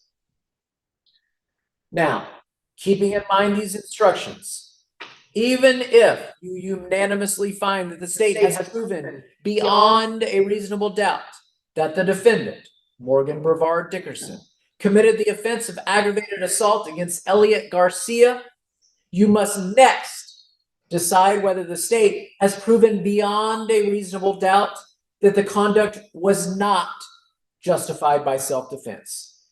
Therefore, if you find from the evidence beyond a reasonable doubt that the defendant, Morgan Brevard Dickerson, did commit the offense of aggravated assault against Elliot Garcia as instructed in paragraph 4, but you further find from the evidence that, or you have a reasonable doubt as to whether, at the time he did so, 1, Morgan Brevard Dickerson's use of deadly force was not in response to verbal provocation alone, and 2, Morgan Brevard Dickerson had not consented to the exact force used or attempted by Elliot Garcia, if any, and 3, Morgan Brevard Dickerson had not provoked Elliot Garcia's use or attempted use of unlawful force, if any, unless A, Morgan Brevard Dickerson abandoned the encounter or clearly communicated to the other his intent to do so, reasonably believing he could not safely abandon the encounter, and B, the other nevertheless continued or attempted to use unlawful force against Morgan Brevard Dickerson, and 4, Morgan Brevard Dickerson reasonably believed, as viewed from his standpoint, that Elliot Garcia was using or attempting to use unlawful deadly force against Morgan Brevard Dickerson, and 5, Morgan Brevard Dickerson reasonably believed, as viewed from his standpoint, that his use of deadly force and the degree of deadly force used were immediately necessary to protect himself against Elliot Garcia's use or attempted use of unlawful deadly force. Then you will acquit the defendant and say by your verdict, not guilty.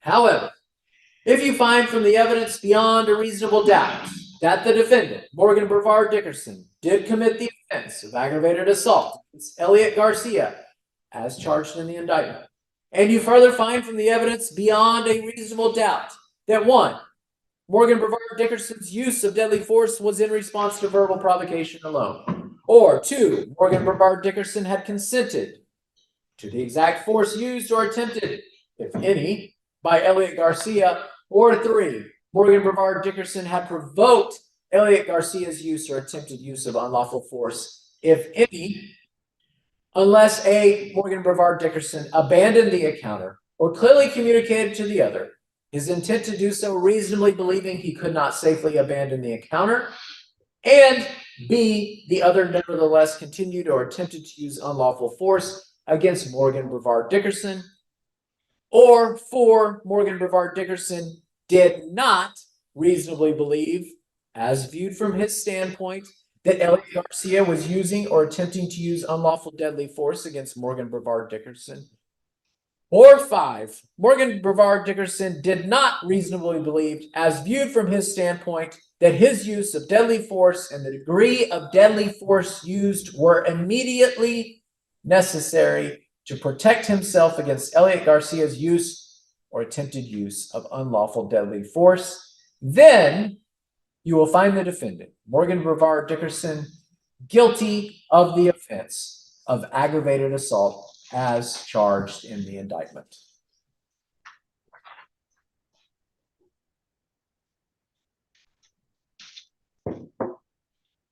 Rules that control deliberations. You must follow these rules while you are deliberating and until you reach a verdict. After the closing arguments by the attorneys, you will go into the jury room. Your first task will be to pick your foreperson. The foreperson should conduct the deliberations in an orderly way. Each juror has 1 vote, including the foreperson.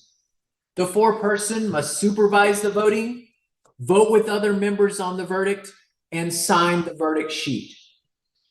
You must communicate with the judge only in writing, signed by the foreperson, and given to the judge through the officer assigned to you. You must not conduct any independent investigations, research, or experiments Do not look up any words. Do not post information about the case on the internet. Do not share any special knowledge or experiences with the other jurors. Your sole duty at this point is to determine whether the defendant has been proven guilty. You must restrict your deliberations to this matter. You are not to let bias, prejudice, or sympathy play any part in reaching a verdict in this case. To return a verdict, each juror must agree to that verdict. But jurors have a duty to consult each other and to deliberate with a view to reaching unanimous agreement, if that can be done without violence to individual judgment. During deliberations, a juror should not hesitate to re-examine his own views and change his opinion if convinced it is erroneous. However, no juror should surrender his honest conviction as to the weight or effect of the evidence solely because of the opinion of his fellow jurors or for the mere purpose of returning a verdict. After you have arrived at your verdict, you may use the form attached to these instructions. You should have your foreperson sign his or her name to the appropriate verdict. After the closing arguments by the attorneys, you will begin your deliberations to decide your verdict. Signed by me, Tanner Neidhardt, 483rd Judicial District Court, Hays County, Texas. And here is the verdict form of the jury. We, the jury, unanimously find the defendant, Morgan Brevard Dickerson, guilty of the offense of aggravated assault as charged in the indictment. If that is your verdict, the foreperson will sign that line. Or, we, the jury, unanimously find the defendant, Morgan Brevard Dickerson, not guilty of the offense of aggravated assault as charged in the indictment. If that is your verdict, your foreperson will sign there. State, are you ready for your closing arguments? Yeah. You may proceed. Ladies and gentlemen, it has been a weird week.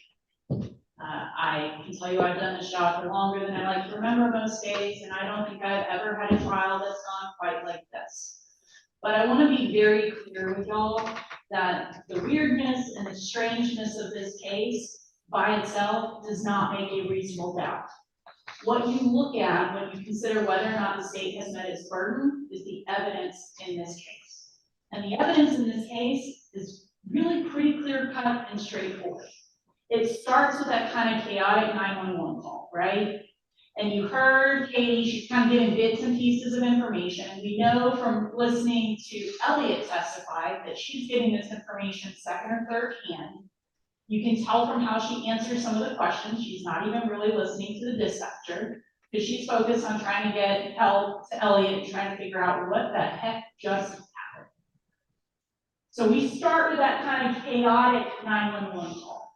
And then we go to Elliot, who is laying in bed in a hospital room in Cove, which he has driven himself to because he was so scared to stop in San Marcos because of what the defendant had done. He was worried that if he stopped in San Marcos, that the defendant would find him.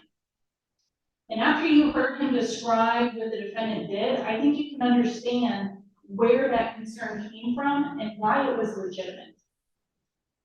Because he got up on that witness stand and he told you exactly what he told officers, what you heard on Officer Vargas's body cam.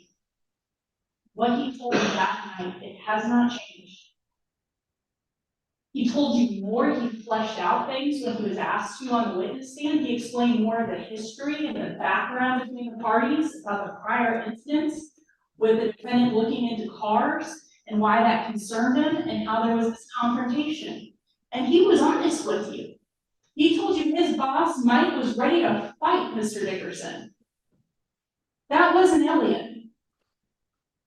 And that wasn't the night that Mr. Dickerson decided to pull a gun out and put a hole in Elliot. That's not reasonable self-defense. But he was honest with you. Because he knew that his one job coming here today, as nervous and scared as he was to tell you the truth about what happened. And the truth that he told you lines up with all of the other evidence in this case. As weird and as strange as it may be, you have the bullet hole in Elliot. That is evidence. That corroborates what he told you about what happened. You have the bullet holes in his truck. That corroborates what Elliot told you about what happened.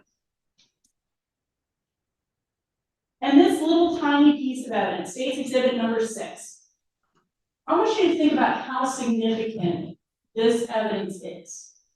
Because this is evidence that comes to you directly from Officer Vargas and Elliot in that hospital room, less than an hour after he's been shot. And he's telling Officer Vargas what happened and where it happened. That screenshot is what Officer Vargas took of where Elliot said this incident happened. And when officers go to that location, what do they find? They find expired cartridge cases. All those little pieces of evidence adding up, fitting together, painting that picture, telling you who you can believe in this case. Because it's who the physical evidence supports. And then State's Exhibit number 30, that gun, that firearm. Where was it recovered from? It was recovered from Mr. Dickerson's apartment, who was carrying it down the stairs to confront law enforcement after he barricaded himself in his apartment, Mr. Dickerson. And you know that that gun fired those cartridges. You heard from Mr. Kelly. You heard all about his expertise, what he does, how he does these comparisons, that this is reliable scientific data that you can rely on. Those cartridges came from Mr. Dickerson's gun. And it's all lining up. Everything is consistent with what Elliot told you about what happened on November 27th, 2023. Has the state proven beyond a reasonable doubt that Mr. Dickerson caused bodily injury to Elliot by shooting him with a firearm? Absolutely. No doubt. No question. So the only thing you have to ask yourself comes back to self-defense that we talked about during board iron. And it's broken down a lot of different ways. There's kind of some additional questions or case law or statutes that are put in there. But at the end of the day, what it comes down to is this. Is there a single piece of evidence before you that makes you think for a moment that a reasonable person in the shoes of Mr. Dickerson on November 27th, 2023 would have done what he did? Would have followed Elliot around the apartment complex.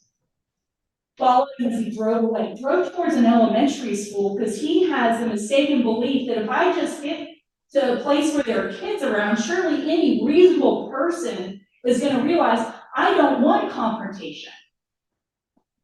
Maybe then we can just hash it out and get this over with and move on. A reasonable person. And you decide what the circumstances are. You decide what they are based on the evidence. Not what could be, not what might be, on the evidence. You can draw reasonable conclusions from that evidence, but you cannot engage in gross speculation. And at the end of the day, it's up to you to enforce this standard, this reasonableness standard. Because it is the only thing that protects us from people like Mr. Dickerson, who believe that they can do anything they want, whenever they want, and justify it by claiming it's self-defense. And if you have any lingering doubt about Mr. Dickerson and what was going on inside his head on November 27, 2023, I want you to get back to this image. This is hours after he had shot Elliot. He's had police negotiators attempting to contact him for hours. He has a SWAT team with a Bearcat in front of his apartment. And what is Mr. Dickerson doing? He's laying in wait. Just can't wait to exercise his right to self-defense again. It's not reasonable. There is no evidence whatsoever to support a claim of self-defense. And in a situation like this, your obligation is clear. It's as clear as that sniper's nest was to Detective Cove and every other police officer who walked in there and felt the shivers go down their spine when they saw what they almost had to walk in. It is your job to enforce the laws of the state. Hold me to my word. It is what I have met. Take the evidence, go back, look at it. I know there were a lot of numbers that were thrown around when we were talking about the cartridges, the guns. You have the submission paperwork, you have the lab report. If you need to look at it, it is there. If you want to take a second look at any of those videos, they're there.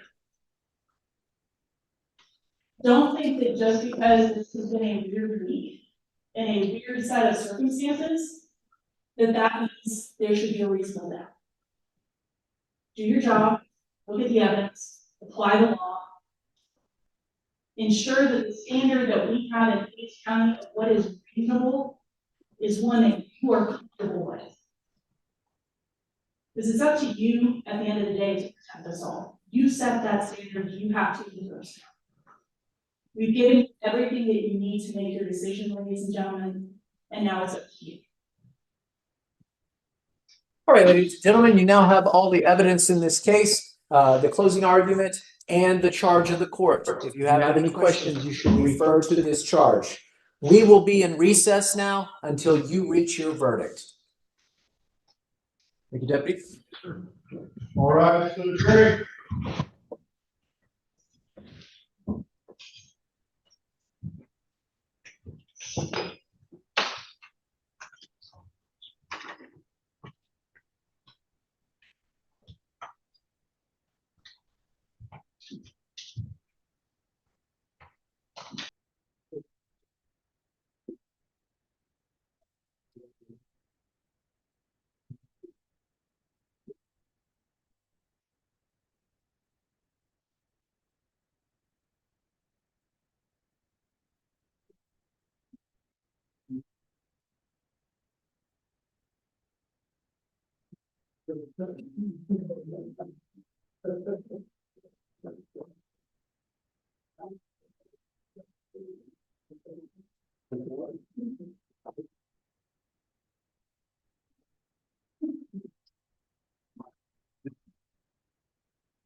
All right, you can be seated. Oh, Mr. Dickerson. Understand you wanted to be here? Very good.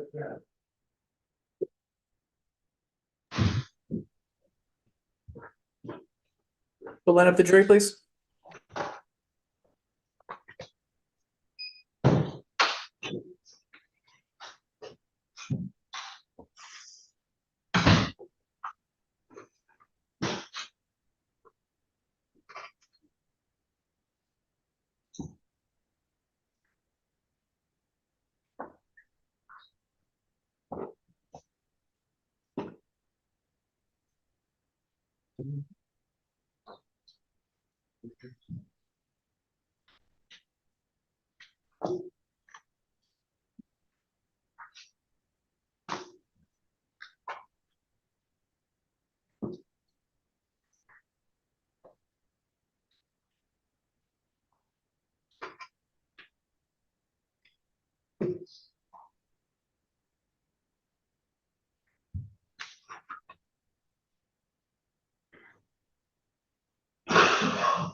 Moving on, let me put us back on the record. Yes, sir. We're back on the record in CR 235467F, State of Texas versus Morgan Dickerson. State is present, Mr. Dickerson is present. We're bringing in the jury with a verdict.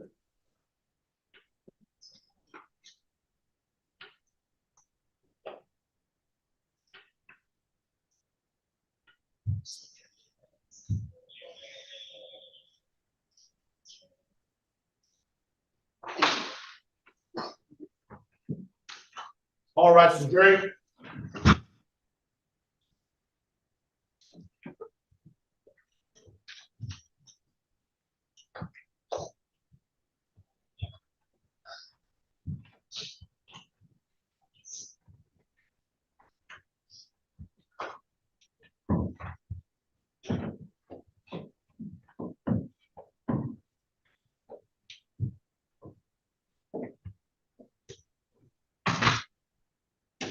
You may be seated.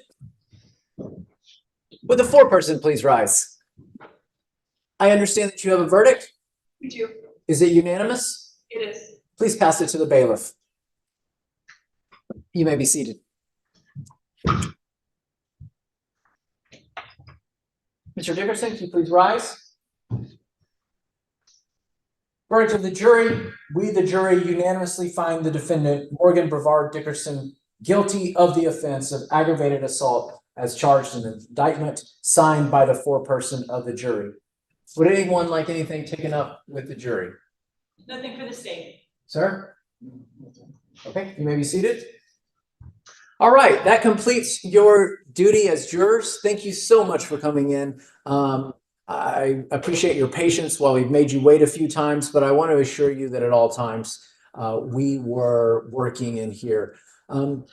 You'll go back now to the deliberation room, and they'll give you the final documents for you. And then all of the restrictions that I gave you about talking or speaking to anyone will be lifted. The reason I bring that up is that sometimes the attorneys for the state and for the defense want to come and speak to you and ask you what you found helpful or not. While they tried this case and you may not be on a jury ever again, they may be in a trial next week. So it's helpful to them. You don't have to talk to them or to anyone, but understand that all the restrictions that would keep you from doing so are now lifted.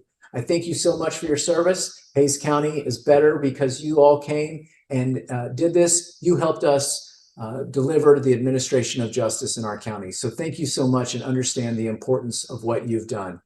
Bailiff, you can take them. Thank you. All rise for the jury.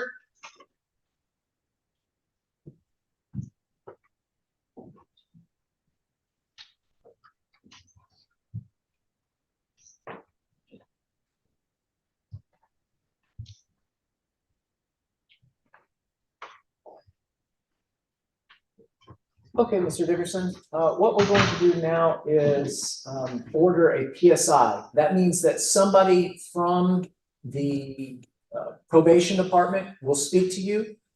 They will prepare a report for me, and after I get that report, we'll come back in the future and do your sentencing. Understood? PSI is a medical procedure, correct? No, you will not have a medical procedure. It's called a pre-sentence investigation. And so that will just be someone that will speak to you. I will use that in order to determine what your sentence will be. So I encourage you to cooperate with that person because that is the way that you can get before the court what it is that you want the court to know. What Okay? is my current status? As in, can I handle affairs before the sentencing? Are they putting me into custody? What is the situation? You are in custody now. Given the verdict, is there a motion from the state? Yes, Your Honor, we would ask that his bond be revoked. Okay, the bond is revoked and the bond will continue to be revoked. You will be in custody until the time that we do sentencing. Okay, here's the other thing. During this time, as I could have earlier, but you didn't want me to, this would be the opportunity for me to appoint someone who could be your attorney and advocate on your behalf at sentencing. The only thing I need right now is for the state to reconsider my bond being revoked. For 9 months, almost a year, I had one issue, and I report that issue, and still I'd be placed in custody, my bond being revoked. Well, let's I be just need clear. to handle affairs when they've been gone for up to what, 20 years? Get Let, things out of storage, move, plan, form individuals. let's be clear, sir. The reason that your bond is being revoked is not only because of what happened earlier today and last night, but rather now because of the guilty verdict. So you will be in custody for that reason. Understand? Okay. Now I want to go back to this question though. The court can appoint you someone to advocate on your behalf. No, not necessarily. Okay. Do you understand what an attorney could do for you? I mean, what would be the purpose of an attorney representing you? Do you understand that? To act on my behalf as an advocate. To act on your behalf, that's right. And they come in and they do this all the time. And so they will understand what are the best ways to advocate on your behalf. Read that pre-sentence investigation report that I told you about, and then make arguments for you. It's not necessary, no. It may not be necessary, but it is something that we can do for you. Even if it's not necessary, would you like someone to at least answer questions for you? No, not on my behalf. I'll answer my own questions. Our questions posed. Very good. All right, the court accepts the verdict of the jury, and I will enter it into the docket in this case. The bond has been revoked. You will remain in custody until we come back on your sentencing. You will get a sentencing date either today or very soon after. Do we have that date yet? Okay. She'll come back and bring that to us, and someone from the deputy's office from the sheriff's office, one of the deputies will deliver that date to you. Okay. And you'll also have that person who will come and speak to you at the jail, who is from the probation office. Please cooperate with them. Understood? All right, very good. We're in recess. Are they gone? Hey, Jennifer.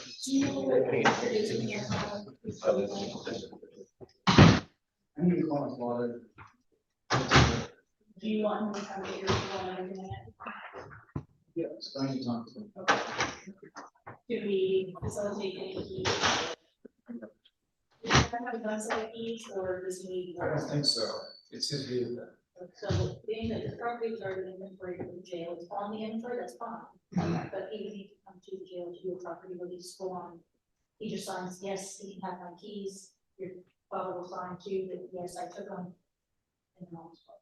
Okay, All my belongings are downstairs. correct, but I still have to do that one at the time, just because it's already inventory. We brought it because I needed it for people.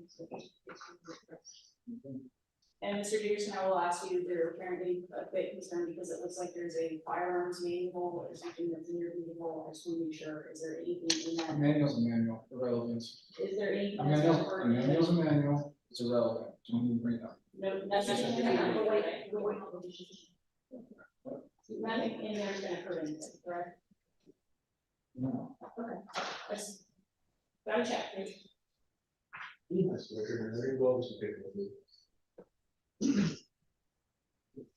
So I'll double check, but that should be fine with us.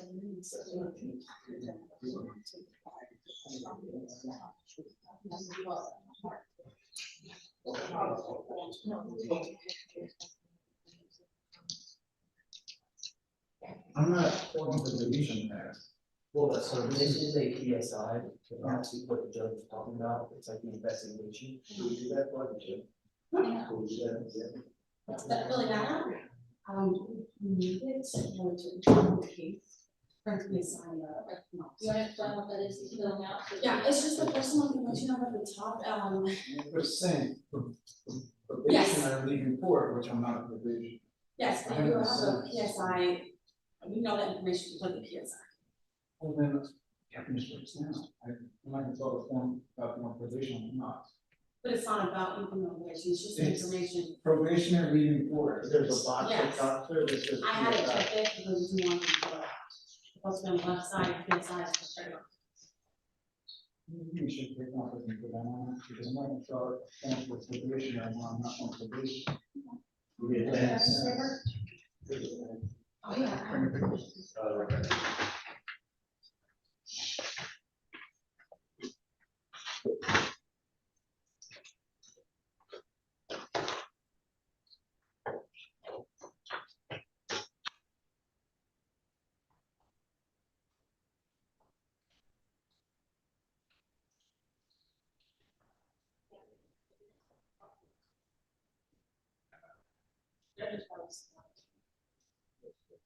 Becky.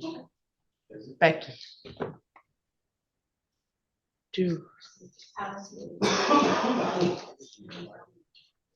we have any dockets Next week, this week? You know how he likes to put them in the middle of jury trials? we talked about Thursday, but he hasn't confirmed. Okay.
September.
What is, okay, what is the PSI report that that's 45 days?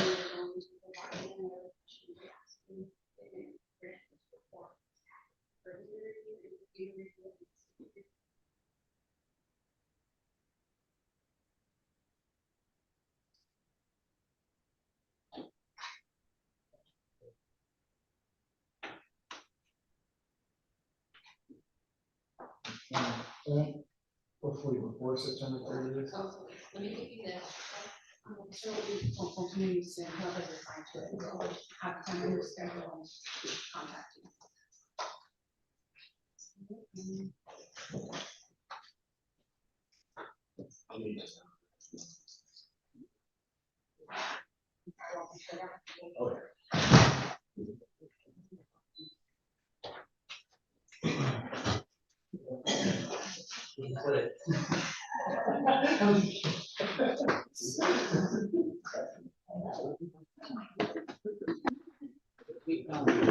So it's a text?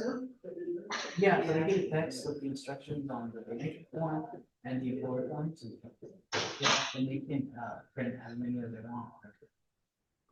That's. How'd you want to training? I did, and we literally just got back. When I was walking in, yeah, I put my stuff down, got to my office and It's actually Julissa, but she never answered. yeah, That's why I sent it again with all 3 of your names. yeah, no, I appreciate You it. said that, you said deliberation. Yeah. Yeah, but they literally just like. Yeah, it was fast.